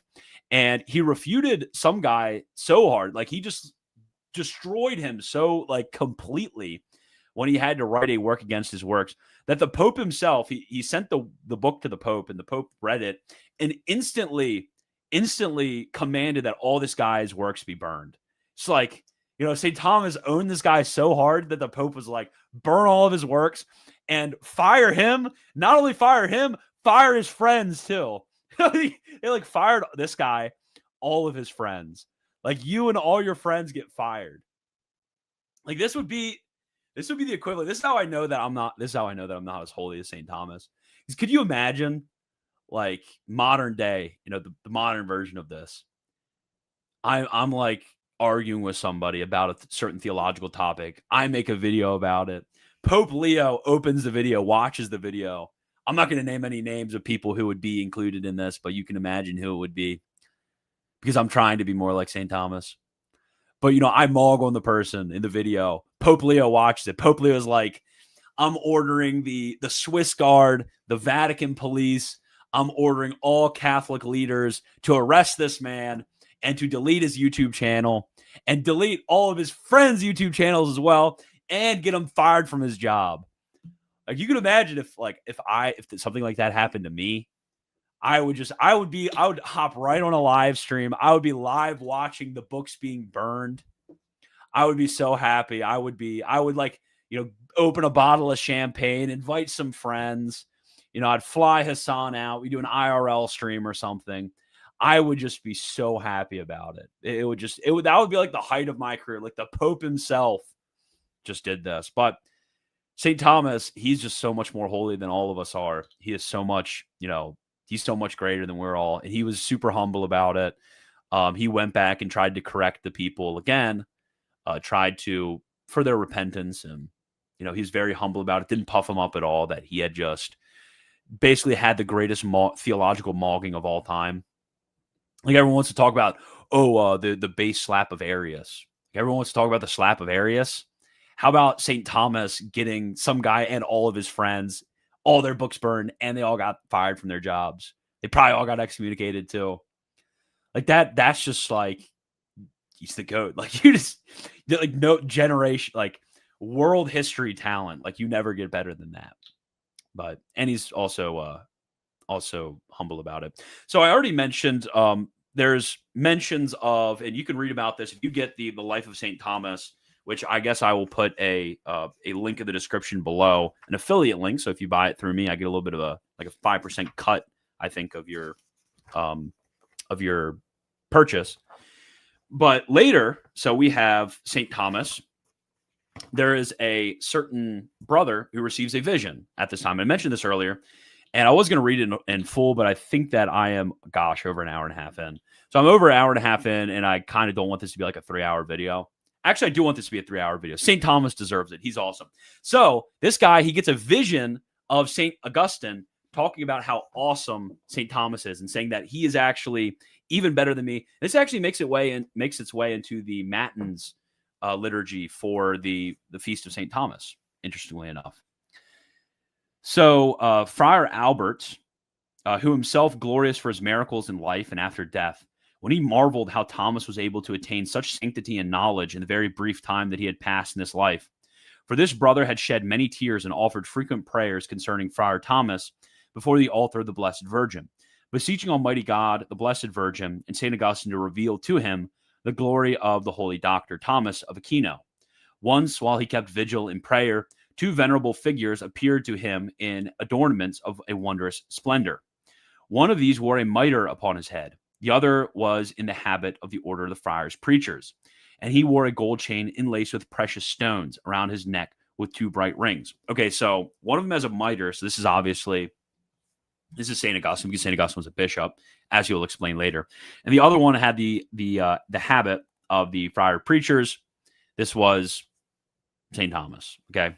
Now, Friar Albert, who was dumbstruck by this miraculous vision, cast himself upon the feet of these figures, imploring them to tell him who they were and how they appeared to him in such a wonderful aspect.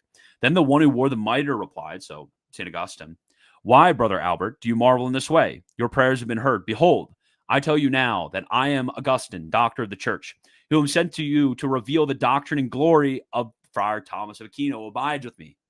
For truly, he is my own son, who followed apostolic teachings in my own, and who has enlightened the church of God with his own doctrine. All of this is signified by the precious stones that he bears, especially that which rests upon his breast. This one signifies his right intention, which has applied to the defense and declaration of the faith. The other precious stones are the many books and writings that he produced. Although I precede Thomas in my episcopal vestments, he surpasses me with his golden halo of virginity, yet in glory we are equal." So it was that this clear vision was given to Friar Albert as he kept vigil in prayer, revealing that the blessed doctors Augustine and Thomas were equals in glory. Although Augustine preceded Thomas in his pontifical dignity, Thomas prevailed over Augustine in virginity. So awesome. So St. Augustine himself appears in a vision to confirm how awesome St. Thomas is. So beyond this, St. William of Tocco, he goes and he explains a lot of the different instances of the virtues of St. Thomas. There's a story of St. Thomas, a famous story of St. Thomas converting 2 Jews. So St. Thomas, he's in Rome. 2 very eminent Jews come in, and Jews are known for not converting to Catholicism. That's one of the important things in which they're known for, is being obstinate when it comes to perfidious. When it comes to the truths of the faith preached to them, throughout the medieval era, they were literally forced to hear sermons every single year on Good Friday to hear about the Passion of our Lord. This was the spiritual care that the church and Christian princes took of the Jews. But St. Thomas, he's in Rome, and it's such an awesome story. Actually, there's a certain controversial historical figure, the one mention of St. Thomas in his corpus that I know about, you guys can imagine who I'm talking about, who actually mentions this story. And he's basically like, St. Thomas, even the great St. Thomas could only convert 2 Jews. So whatever you want to think about that, that's an interesting historical fact that this certain controversial historical figure, very bad historical figure, actually mentioned St. Thomas once in his life. And to my knowledge, and this is a story that he tells, is actually this very story from William of Tocco. So crazy connections. But St. Thomas, he goes in, they talk to him, and St. Thomas, he gets them on the Old Testament so well and explains the Catholic faith from the Old Testament so well that both of these Jews end up converting to Catholicism. Very eminent, prominent, learned Jews. And it's said that every single nativity, this happened near the nativity of our Lord near Christmas time, which is coming soon. Yeah, we can celebrate this near Christmas. But during Christmas time, St. Thomas every single year would receive a vision of the Blessed Virgin and the child Jesus in order to strengthen him for the year coming. So a lot of cool stories. But he goes in and he talks about all of the different virtues of St. Thomas. What were the virtues that St. Thomas was known for? And I didn't mention all of them because there's like 3-4 different stories under each one of these virtues. A lot of stories, a lot of, repetition, stuff like that. So if you want to read about it, definitely pick it up. But I just gave you a little bit of a taste of it. So first is from St. Thomas's humility. So the first story of St. Thomas's humility, it's this funny story where there was this lay brother. So St. Thomas, he was in Bologna, and this certain lay brother comes to the monastery and he asks the prior if he can go to the store, go on a certain errand in the city, probably buying some, maybe he was buying some fish. I don't know. Maybe he was buying some apples. He's doing something. And this lay brother's like, hey, can I have a monk to come with me to help me out? And he's like, oh, yeah, go grab, brother, I don't know, Brother John or something. I can't remember who he said. But go grab Brother John, bring him with you. And this guy had never seen Brother John, and, he pointed in the general direction. So this guy, he goes over and he's like, well, okay, I guess I'll go grab that guy. And it ends up being St. Thomas, and the guy doesn't recognize him. So it's like the smartest guy in the freaking world is just sitting there. And he walks up to him. He walks up to St. Thomas. And he's like, hey, the prior said you need to come with me. It's like the principal said you need to come. It's like the prior said you need to come with me. And St. Thomas, he's a monastic, so he has obedience, obviously. He has to obey the whatever is ordered to him by his priors. So he's under a vow of obedience. And St. Thomas, he's like, okay, well, if the prior said for me to go with you to get these apples, I guess we're going to get some apples. Like, it's just a random thing in the middle of the day. Most people would be like, okay, if somebody came and asked me about that, it's like, couldn't you just like bring somebody out? Like, why do you need me of all people to go get apples? Maybe it's because St. Thomas, he was like such a tall, just robust Giga Chad, like 6'6", just like massive, muscular, could drag a boat. Maybe he just needed him to carry, like 500 pounds of apples or something. Maybe they're having, a bunch of apple pies or something like that. But just ask them, come with me. And the whole time, he's like dragging St. Thomas along. Like St. Thomas, he wasn't able to walk super fast. And this guy's like in a rush. And he keeps chastising. He's like, you come faster. Like you pick up the speed. And this is like random lay brother. This is St. Thomas. Like St. Thomas, a master of theology, one of the most famous people in the entire order. Like at this time, he is at the height of his popularity. And he's treating him like that. Like, hey, come along, get some apples. Come faster. Why are you so slow, you like big dumb buffoon? Like he's just going off at him. And St. Thomas, he's just taking it. He's just apologizing. Like, oh man, I'm sorry. Like I'm trying to keep up. I'm trying to hurry him up like as fast as I can. I'm sorry, man. Like I promise I'll do better. And he's like this whole time. And then they're at like they get into town. And St. Thomas, he's super famous.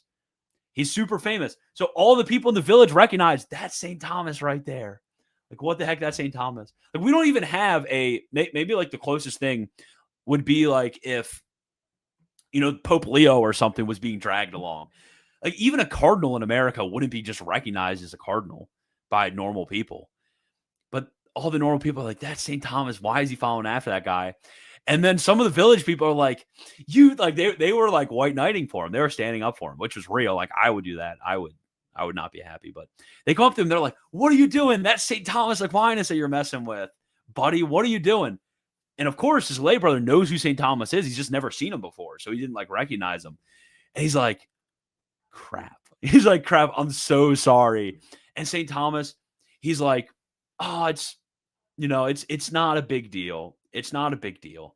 I'll just, it's not a huge deal. I'll just come and get some apples with you. So that's a first funny story about his humility. But there's a second one, and this one's a little bit more serious. That one's just kind of a silly one.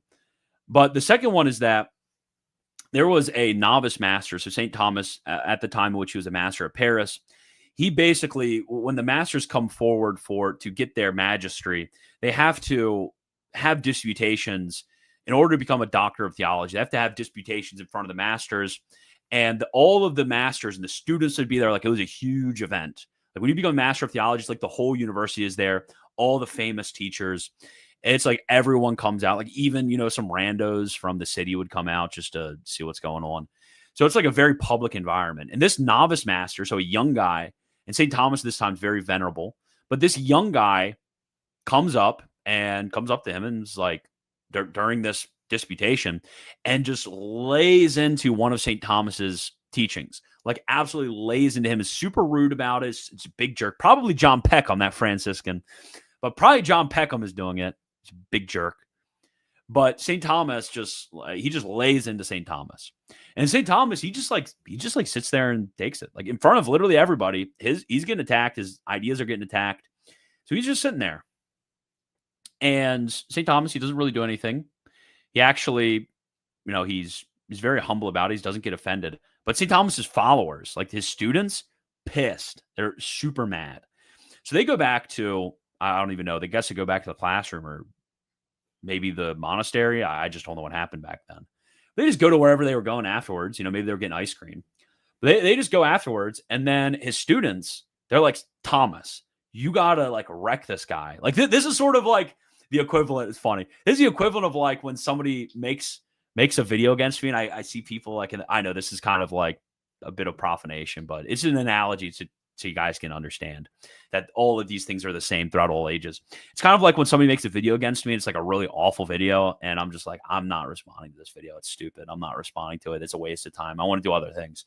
And then you have people in the comments who are just like, Wagner, please refute it. Wagner, did you see this? Wagner, this person's like so stupid. They were so mean. Like, I have people texting me like, oh, do you see this person post this video? It's like, Wagner, please do it. Wagner, please do it. This is kind of how it was. And St. Thomas is just like, it's not a big deal. I don't want to. And what he said, I'm not altruistic. I'm not nice about it. I'm just like, that person, what they said was stupid. It was dumb. And it's like, it's not even worth a response. But what St. Thomas said, his justification was, I didn't want to embarrass him. He said, this guy was a jerk to me, but what he said was so stupid. It was kind of underlying premise. What he said was so stupid that if I corrected him in front of everyone would realize how dumb his argument was. So I didn't really want to embarrass him. Maybe that's what I'll start saying. So anytime somebody makes a video against me, I'll just be like, I don't want to embarrass them. Sorry, man. But that was a joke. So he's like, I don't want to embarrass him. Then his students are like, please, like, the truth is at stake. The truth is at stake. And he's like, okay, I guess. So the next day, the John Peckham, probably John Peckham. I'm gonna keep saying it was John Peckham. I have beef with John Peckham, but John Peckham, he's like, he does this thing. He lays into St. Thomas again. And then St. Thomas is like, oh, brother, did you realize that there's this quote from this council, very important council? Perhaps did you not know about this quote of the council that completely refutes your position? And then he's like, and then he gets completely wrecked in front of everybody, of course. And he gets wrecked so bad, and St. Thomas is of such humble disposition during this conversation that John Peckham, this guy, whoever he was, probably not John Peckham since he was like super nice afterwards. But this guy, he was like, okay, I'm going to now ask you I'm going to sit under you as a master. I'm going to sit under you as a teacher so you can explain this thing to me. And then St. Thomas goes into this like wild, awesome explanation of the whole doctrine, and everybody's super convinced about it. And then, yeah, it was just super cool. But yeah, so that's the second story of St. Thomas's profound humility. After this, we have different stories of St. Thomas's purity. Very interesting stories. So we have the one of the prostitute above. Everybody knows about that story. But we have witnesses, actually, from St. Thomas's confessors. So St. Thomas's confessors, two of them, actually witnessed to the fact that St. Thomas never had a sin of impurity. Never. And St. Thomas, he would go to confession, is crazy. I didn't hear it from William of Tokyo. I heard it from somebody else. Maybe this is fake, but it's probably real because of how awesome he is. St. Thomas, he went to confession every single day. Went to confession every single day to confess the slightest imperfections that he would see within himself. So he never, ever, ever, during all of these years, ever confessed a sin of impurity. So he was completely pure. This is, the deathbed. Actually, the confessor who gave St. Thomas his last confession actually describes it. And he says, quote, "This brother related to many others that the final confession of this doctor was like the confession of a child of 5 years who had never even consented to grave sin through any vice of any kind," end quote.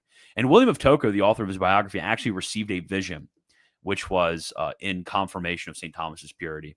So after this, we can also look at the life of prayer of St. Thomas. It's a very famous life of prayer. I didn't include everything, but constantly you get these comments that he was just always, always, always just a prayer warrior. Always praying.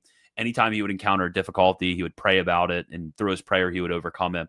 Anytime before he was going to dispute, he would pray about it. Anytime he was going to do writing or any other activities, he would pray about it. And he would keep praying until he was confident that he had received what he had asked for. So sometimes he would be praying and doing penance for days on end. So most famously was St. Thomas's devotion to the Eucharist, devotion to the Mass. He celebrated Mass every single day, obviously, as a priest, but he would also, as a humble altar server, as a humble altar boy, he would go and he would serve a second Mass of some other priest. And when he celebrated Mass, it was said that he'd be wrapped in ecstasies all the time. He would be constantly in tears as he was celebrating Mass. He was just really cognizant of the passion while he was celebrating. Frequently, he was said to go into and pray before the Blessed Sacraments in the sanctuary.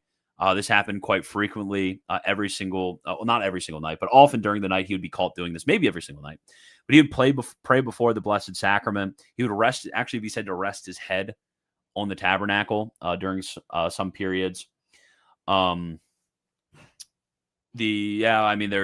some other stories as well of his prayers, of the people who would hear him speaking and stuff like that, his Marian devotion. But most famously, actually, is the elevation of St. Thomas. So there's two famous stories, actually one famous story and one less well-known story of St. Thomas, actually people catching him in elevation during prayer. And this elevation during prayer is very interesting. Actually, little known fact, it is reported by some people at the Angelicum, the studium in Rome, named after St. Thomas Aquinas, that Reginald Garrigou-Lagrange, one of the famous professors of the studium in the early to mid 20th century, he was actually similarly caught in levitations during prayer at night. So it's a Dominican thing, I guess, getting caught in elevations at night. So there are a bunch of stories of this. So this is two which are given by William of Tokyo. Quote, "To have a clear indication of this doctor's admirable life of prayer and devotion, it is here worth producing an indisputable argument corroborated by the senses concerning the elevation of his mind and body, which was witnessed in a manifest vision. For while he was at the friars' convent in Salerno, the doctor was seen praying before the high altar where he had remained after matins. At this time, two of the brethren, one was his companion Reginald and another Father James, was observing him for their own edification, when he was lifted up about 3 feet off the ground." So again, there are two witnesses to this. And this is only one of the instances of this, by the way. "If it is right to express it in this way, it is as if his body had received some participation in the agility that it would attain in glory, by which he could levitate as though he were weightless. And indeed, it was fitting that his body, which had never set itself against the affection of his devotion, should so obediently ascend in pursuit of his mind, which no disordered passion have ever violated. So it was that God miraculously revealed this gift of grace that he had supernaturally granted to St. Thomas." And there's an even more famous story of this. Actually, this is one of the most famous stories of St. Thomas, similarly connected to elevation and the non nicete, which comes from William of Tokyo. "Now, a certain sacristan and devout man of prayer, Father Dominic, who was guarded in all his actions and proven in virtue, and who had himself experienced other miraculous visions during his vigils, witnessed a still more astonishing miracle involving our doctor at the priory at Naples. And notice this sort of, he's listing the person, the where they were at, the location this occurred, the time this occurred. Like these are all facts which can be fact checked. Like these are all very accurate, right? These people could have been, called forth at the trial for St. Thomas's canonization. Actually, funnily enough, no, I'll get into that later. But this friar noticed that St. Thomas always went from the cell where he studied to the church before matins and swiftly returned to his cell when the office drew near, lest he should be noticed by his companions. Once he observed Thomas on such an occasion with particular curiosity, entering after him into the chapel of St. Nicholas, where St. Thomas had been absorbed in prayer for some time, the brother saw him lifted about 3 feet into the air. Marveling at this sight for a considerable time, he suddenly heard a voice from the crucifix, upon which our doctor had fixed his gaze with tears, which he spoke these words: "You have written well of me, Thomas. What would you receive from me as a reward for your labor?" Thomas responded, "Nothing but thee, O Lord." It was at this time that he had been writing the tertia pars of his Summa about Christ's passion and resurrection. After this was completed, he wrote very little on account of the things that God had miraculously revealed to him. Now, this was indeed a clear sign that he should cease from the labor of writing, when he had already asked by the Lord about his reward. And how appropriate was the gift that he asked for in reply, that he should possess in paradise the one whom he had already received such a sweet foretaste by writing about him during this life. St. Thomas had understood him beyond all others while he lived. He likewise merited to see him more clearly than others while he passed out of this life. End quote. So we see here, it's just incredible, absolutely incredible. Is St. Thomas, the reason why he died so young, if you're wondering why, this is the reason that William of Tocco gives, and this is the reason that seems evident to me. If you're wondering why would God allow such a luminary of the church to die at 49? This is just, it seems really weird. It seems like God should have given him 110 years upon this earth so he could write for decades and decades and decades more, like he did with, maybe a Blessed Denis of Carthusian or a St. Albert the Great, or many other doctors who lived extensive, St. Augustine, doctors who lived extensive lives and were able to write so much. And for St. Thomas, the answer to this is because of his holiness. St. Thomas was so holy. He had so ascended beyond what was even expressible by words that St. Thomas, he just had to die. Like he had to be separated from the body and present with the Lord. Like that was just a necessity that he realized, which is why, after he received this vision, St. Thomas slowed down in his writing, because there was this clear recognition of, he had just surpassed, he had ascended so much within his career. So there's that famous story. There's others, the wisdom of his counsel, his practical counsel. So St. Thomas, a lot of people view him as some sort of like autistic figure. He's only speculative and he's only concerned with those things.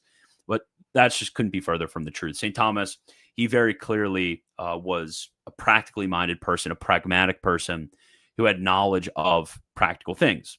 So he was a constant companion and a constant, he was constantly asked advice from all of the nobility, both secular and ecclesiastical, throughout the entire country, specifically actually the general of the Dominican order, specifically Saint King Louis IX. Louis IX he constantly asked for aid from St. Thomas. And Louis IX actually knew of St. Thomas going all the way back to when he was a master of the order, when he was 31. So they had a long, long history with one another. But here there's an interesting story, actually. It's just like, these stories are so awesome. I love them so much. So we have this story that's given, and King Louis, he would write letters to St. Thomas all the time. That was pretty common. Blessed Denis of Carthusian is another example of somebody who frequently got a counsel of assault from him as a wise man, and he wrote back letters to the nobility of Europe. So King Louis IX, he'd send dubia basically to St. Thomas. He would give him his practical advice. He'd be like, "Oh, okay, great advice. Let me just follow it." And he said that St. Thomas was unfailing in the advice that he gave. So every time he followed St. Thomas, it was the right decision. Practically minded, right? So he's given this invitation. So King Louis IX, St. Louis IX, he is so happy about how great St. Thomas is and how much he's helped him out. He's just so gracious for all of his help. So he's like, "Oh, why don't you come to dinner with me?" So the king, like the king of the country, is asking you to go to dinner with him. Like Donald Trump calls you up tomorrow and says, "Hey, I want to go to dinner with you." Like Donald Trump calls some random monk in America, like, "Hey, let's have dinner at Mar-a-Lago." that monk is going to be on the next plane to go to Mar-a-Lago, right? Trump might send a private jet, right? What does St. Thomas say? It's just such an awesome response. He was just so real for this. He says, sorry, I'm in the middle of writing my Summa. He responds, the king asks him, hey, you want to come to dinner? He's like, no, I'm writing a book. It's great. I mean, this is, I'll read, I will literally read it to you. And there's a story during this as well of St. Thomas. Like while he was at the dinner, it's just so awesome. While he's at the dinner, he's like sitting there thinking. They're eating dinner, and St. Thomas is just like, He's sitting there thinking, like, just nodding to the replies of whatever King Louis IX was saying to him, being very polite. But during that time, he's like contemplating. And finally, he just like actually has an expression. He's like, I got it. Like he slams his fist on the ground. He's like, I got it. And Louis IX is like, what are you doing? He's like, I found a really good argument against the Manichaeans. And then Louis IX is like, okay, get a scribe, have him write it down so we can finish dinner. Just so real for that. Like, oh, you want to come to dinner? No, I'm writing my Summa. Like goes to dinner. What are you doing? Oh, I was thinking about writing my Summa. It's like when I'm not gonna make it. No, I will. It's like when my wife, we're trying to have dinner, and I'm just sitting there, just got my like have my headphones on or something.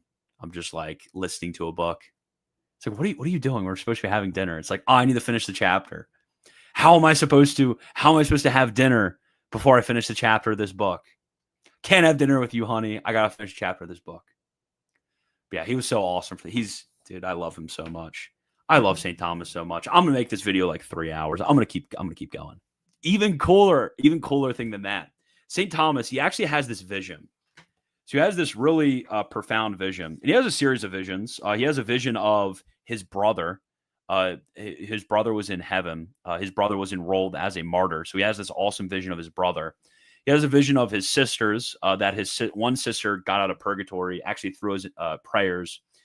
And another sister, he got confirmation that she was in heaven. So he has all these visions. But he has another vision because he has all these souls from purgatory that come to him asking for his prayers because he's so meritorious. But he has another vision of the former bishop of Paris. So St. Thomas knew who this guy was. He was somebody who studied in Paris. So obviously he knew of, this guy who was the bishop of Paris. They would have had between the university and the local church, there would have been a strong connection with this. What's funny is like he has this vision of this bishop, and he starts like asking him theology questions. The bishop is like, oh, yeah, I'm coming back. And Thomas is like, awesome. So can you answer this question for me? And he starts like asking him all these scholastic questions. He's like, I'm kind of curious about the answer to this one. And he starts asking them. And he's like, also, what's the funniest part about this is if you know anything about theology, you know anything about St. Thomas, the positions that he's asking him about, this just makes it even greater. The positions that he's asking him about are actually things that St. Thomas is not really like curious about. Like St. Thomas knows the answer to these. St. Thomas had a certain answer that he held from the first writing to the last writing on some of these questions. And he's like asking these, but he's disputing with other people in the schools, like disagreeing with other people in the schools. So he's like asking him all these questions of this dead bishop, like, hey, can you answer this for me? Just to like, just to make sure that I'm right and all of the other people at the school are wrong, which should show his humility. He was not super, he was not so arrogant in his own abilities that he would still, he wanted a confirmation of these things because he knew that very wise and prudent men held to different positions. But yeah, that's the story of Father Romano. The story given by Friar Romano. Our doctor then recollected his mind, which had been shaken by the sudden apparition, and responded in turn, if it please God, I adjure you, for his sake, to answer all that I ask you. First, what can it be said my present state, and whether my works are pleasing to God? He replied, okay, good first question. You're in a good state, and your works meet with God's pleasure. Awesome. The doctor then rejoined, and what is your state? He replied, I now enjoy eternal life, but I was in purgatory for 15 days on account of my negligence surrounding a certain will that the Bishop of Paris entrusted in my care. He required my haste in the matter, but through my own fault I delayed its completion. 15 days for that. Kind of rough. Thomas then added, what of the question that we had frequently disputed, whether the acquired habits of the sciences remain in heavens. So actually, it's funny, like this story, the funny part of this is that Friar Romano is actually a like famous theologian. Like people reading this would have known that would be like if somebody was talking about like Duranzo, or something like that, like a theologian, of the last like a few generations ago, last generation, that people, in the know about. So this is like a theologian. It's like such a dunk. It's such an awesome dunk that he included this in here. It's like, hey, there's this other guy from another theological school, and St. Thomas is like, hey, we disagreed on that question. Who's right? Like, that was basically the question. Who's right about this question?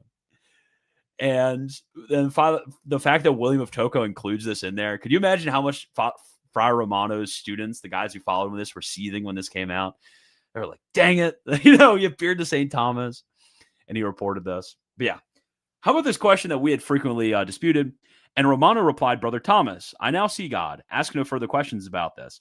Again, Thomas asked him, since the time when you began to see God, tell me if you see him in an immediate way or by means of some mediating likeness. And then he gave him a response from sacred scripture. But I just really like that story. I think it's just like such a funny St. Thomas thing to do, is you just go ahead and ask some theology questions with the guy that you disputed with when he appears to you in a vision. Okay. And there's also the story of there's this is kind of more of like a bodily nature. There's 3 cool stories. I would tell you about St. Thomas and the pie, which is just like a funny story about some guy who was thinking about pie while he was praying in St. Thomas, like a baked pie. He's like, hey, can you stop thinking about the baked pie? Like during prayer, like they were like in prayer. They're like at matins, and they're just sitting there, and this guy's thinking about his pie. St. Thomas just like turns to him. He's like, hey, stop thinking about the pie. I don't know. That I just found it to be fun. I was going to read it, but now that I realize it's kind of dumb. It's a funny story, but it's kind of dumb that I wanted to read it. But anyways, there's 2 others. There's one, the description of his bodily constitution, which shows that St. Thomas was not fat. He was actually a tall Chad, and he was very strong and muscular, and he was able to pull boats. It was really cool. So I want to read that account to you guys, because G.K. Chesterton, such a large. I mean, it's because G.K. Chesterton was fat. He's really fat. I don't know, if you guys try to read something about St. Thomas, read this, like an actual account of his life from firsthand sources. Don't read G.K. Chesterton on Thomas Aquinas. It's such a bad book. I hate that book. I don't care how many eminent men say that book is good. I will stand against the tide and say that book is bad. It's awful. It's one of the greatest disservices to Thomas ever. It's because G.K. Chesterton was fat. And he's like, oh, I guess St. Thomas was fat. Source, I made it up. Look at all of the early paintings of St. Thomas from the immediate generations after St. Thomas lived, and tell me if he looks fat in those. I want to say really mean things, but G.K. Chesterton died in peace with the church, so I will not be doing that. Quote, and this is about his bodily constitution. Quote, it is also said with respect to the natural constitution of our doctor's body, that he was of a tall stature and erect bearing, and this uprightness corresponded well to the state of his soul. His skin color was a wheaten brown, which also served to indicate his temperate disposition. His head, which was somewhat bald, was of a great size, since the perfections of the sensitive powers that are subject to reason require well-formed organs. Yeah, big head. Having big heads is awesome. His body was of the most sensitive constitution, even as his mind was marked by the subtlety of his intellect. Wherever he was given to exert himself in various acts of bodily strength, Thomas showed himself a robust and virile man. Likewise, owing to his pious humility, Thomas never despised anything common, nor by the strength of his mind did he fear anything that caused others terror, placing his confidence always in the divine assistance. With respect to the latter, it is said that, while he was departing from Paris, he was caught by a terrible tempest while traveling by sea, when even the sailors feared for their lives. Thomas remained completely unafraid for the duration of the storm. Through all the terrors of wind, lightning, and tempest, fortifying himself with the sign of the cross, as though it were a shield against his enemies, Thomas would say, God came in the flesh. God died for us. But all of this, it seems that God had fashioned his body as the noblest of instruments, which Thomas always held subservient to the acts of virtues, which he never permitted to contravene the judgment of reason. So he was not scared. He was not a wimp, okay? He was not a coward. Everybody assumes that he's like some like autist. But he was a Chad. He was tall. He was strong. He was smart. He stayed away from women. He was not scared of anything, not afraid of anything. And also, we'll see, like, he had insane pain tolerance. They describe he was well known for his pain tolerance. They would just, like, poke him and stab him in surgeries, and he would just be sitting there contemplating, like not feeling any of it. It's so cool for that. But this one is like he pulled the whole ship. Like he just pulled the whole ship himself and was like, everyone else, they're so what is so awful about the state of man, under sin, that they're not able to control their bodies enough to pull a ship. Just such an awesome comment. Another miraculous event that is related to this day about our doctor is astonishing, both for the action and the deliberation that it displays. While Thomas was traveling in a small ship with many companions from his order, the seamen were sailing against the current of the river, while some of them were dragging the ship with ropes from the bank outside with great difficulty. Sighing to his companions, he's like, look at these guys. Sighing to his companions, Blessed Thomas said to them, the human race suffers from such a lack of power that this ship can hardly be drawn onward by several men together, when it would have obeyed the command of a single man if mankind had submitted to his God from the beginning. So true. After a little time had passed, and the sailors were completely wearied from their labor, the saint had pity on them, and said to his companions, let us go down and help these sailors a little. Once they had descended, it happened that the master easily drew the ship along for some distance by himself, even though many sailors heaving together could scarcely make it budge. Marveling at this incredible prodigy, his companions then began to pull the ship with their master. This miracle indeed bears witness to the sanctity of this man, who never willfully offended his Creator by taking flesh in his mother's womb. And it was fitting that a man who so innocently held his body in obedience should have so readily obeyed by another creature in this miracle. One of my favorite stories of St. Thomas. It just shows how great he is. So then he lists William of Tocco. He lists a number of different miracles that occur throughout his life after this point, before he gets into his account of the death of St. Thomas. So the first one is the healing of Brother Reginald. Brother Reginald was his main guy, his main scribe. He fell sick, and basically St. Thomas prayed to St. Agnes, I think, prayed to St. Agnes and healed Brother Reginald. And then St. Thomas actually, from that time on, held feasts on the day of St. Agnes in memory of the help of her for Brother Reginald, which is very rare because St. Thomas wasn't one to go to feasts all the time. Second, there's the miracle of the falling out of the tooth.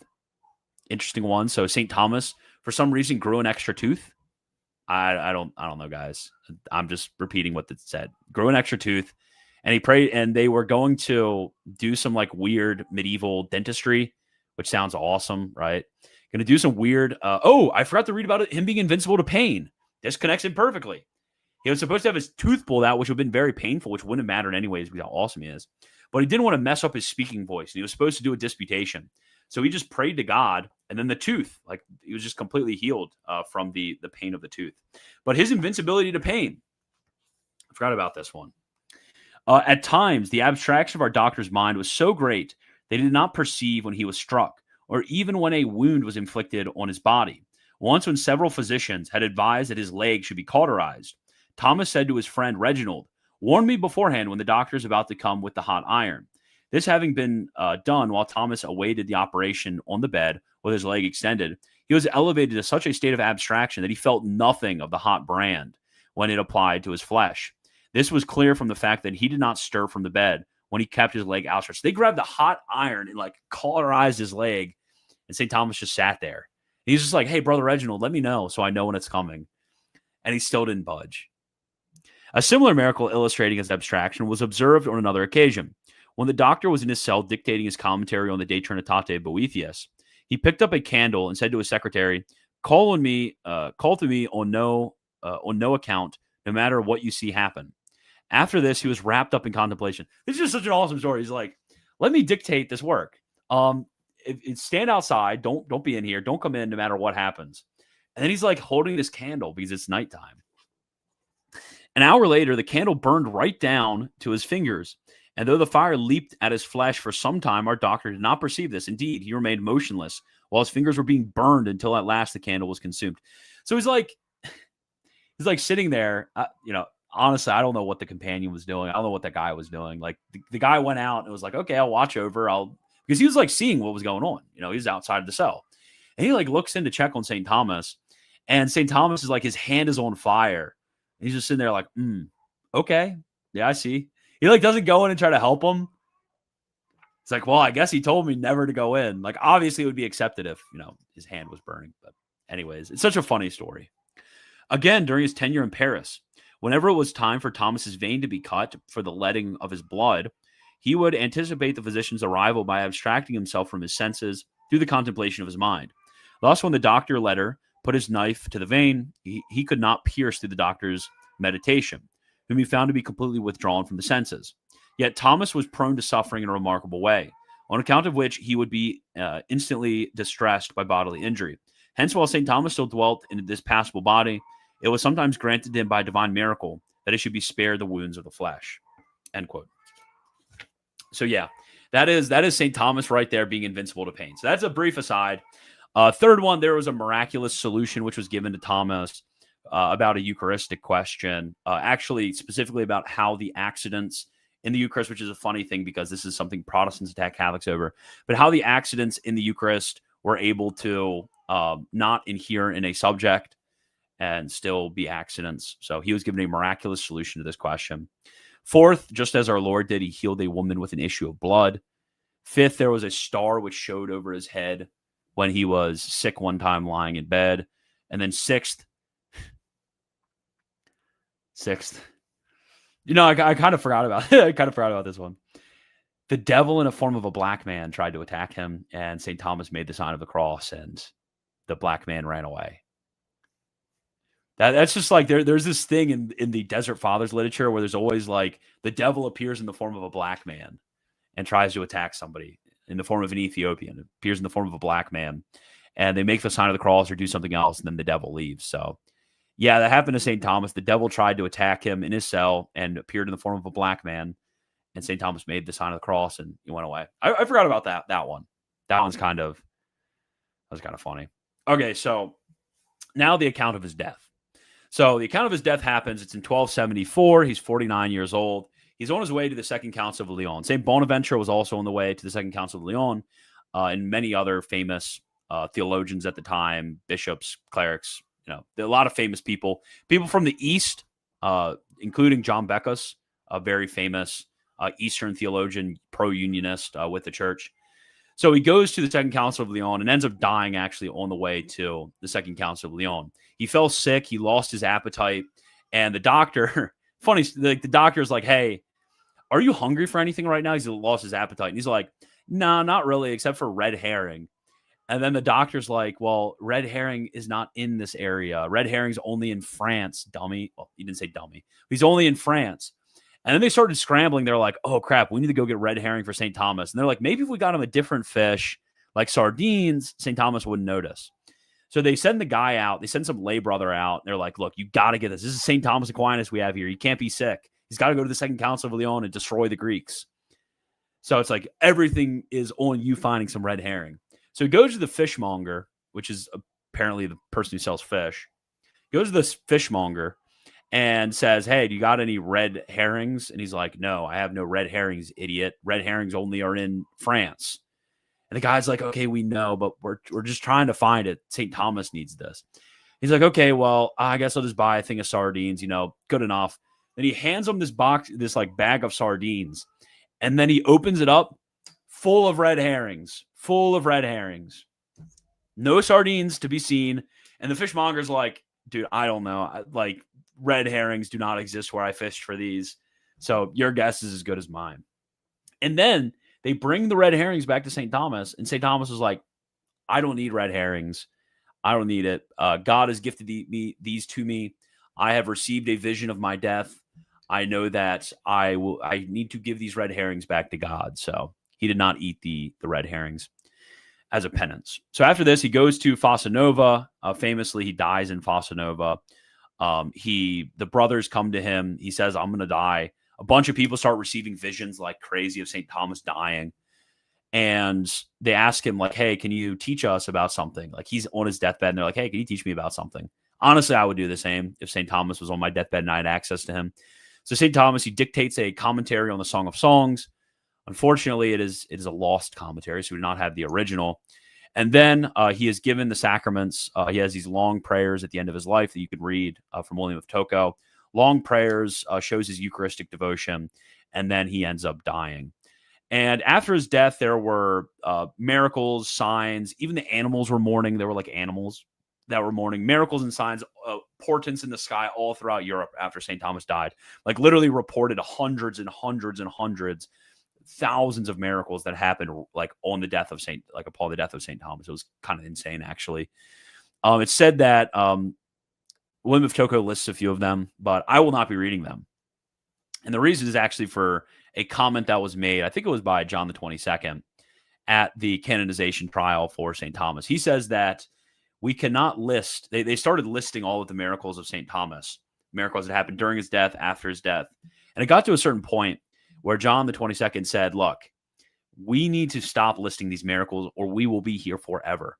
For this man, he performed more miracles than he wrote articles in his corpus. So in the same spirit, and because this video has been insanely long, over 2 hours, I will just leave you off with that. The St. Thomas, he performed more miracles than he wrote articles. So you can read about those in William of Toko.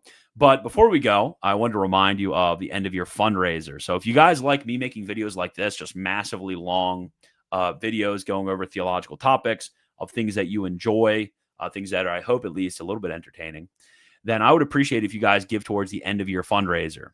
We are getting near the end of the year.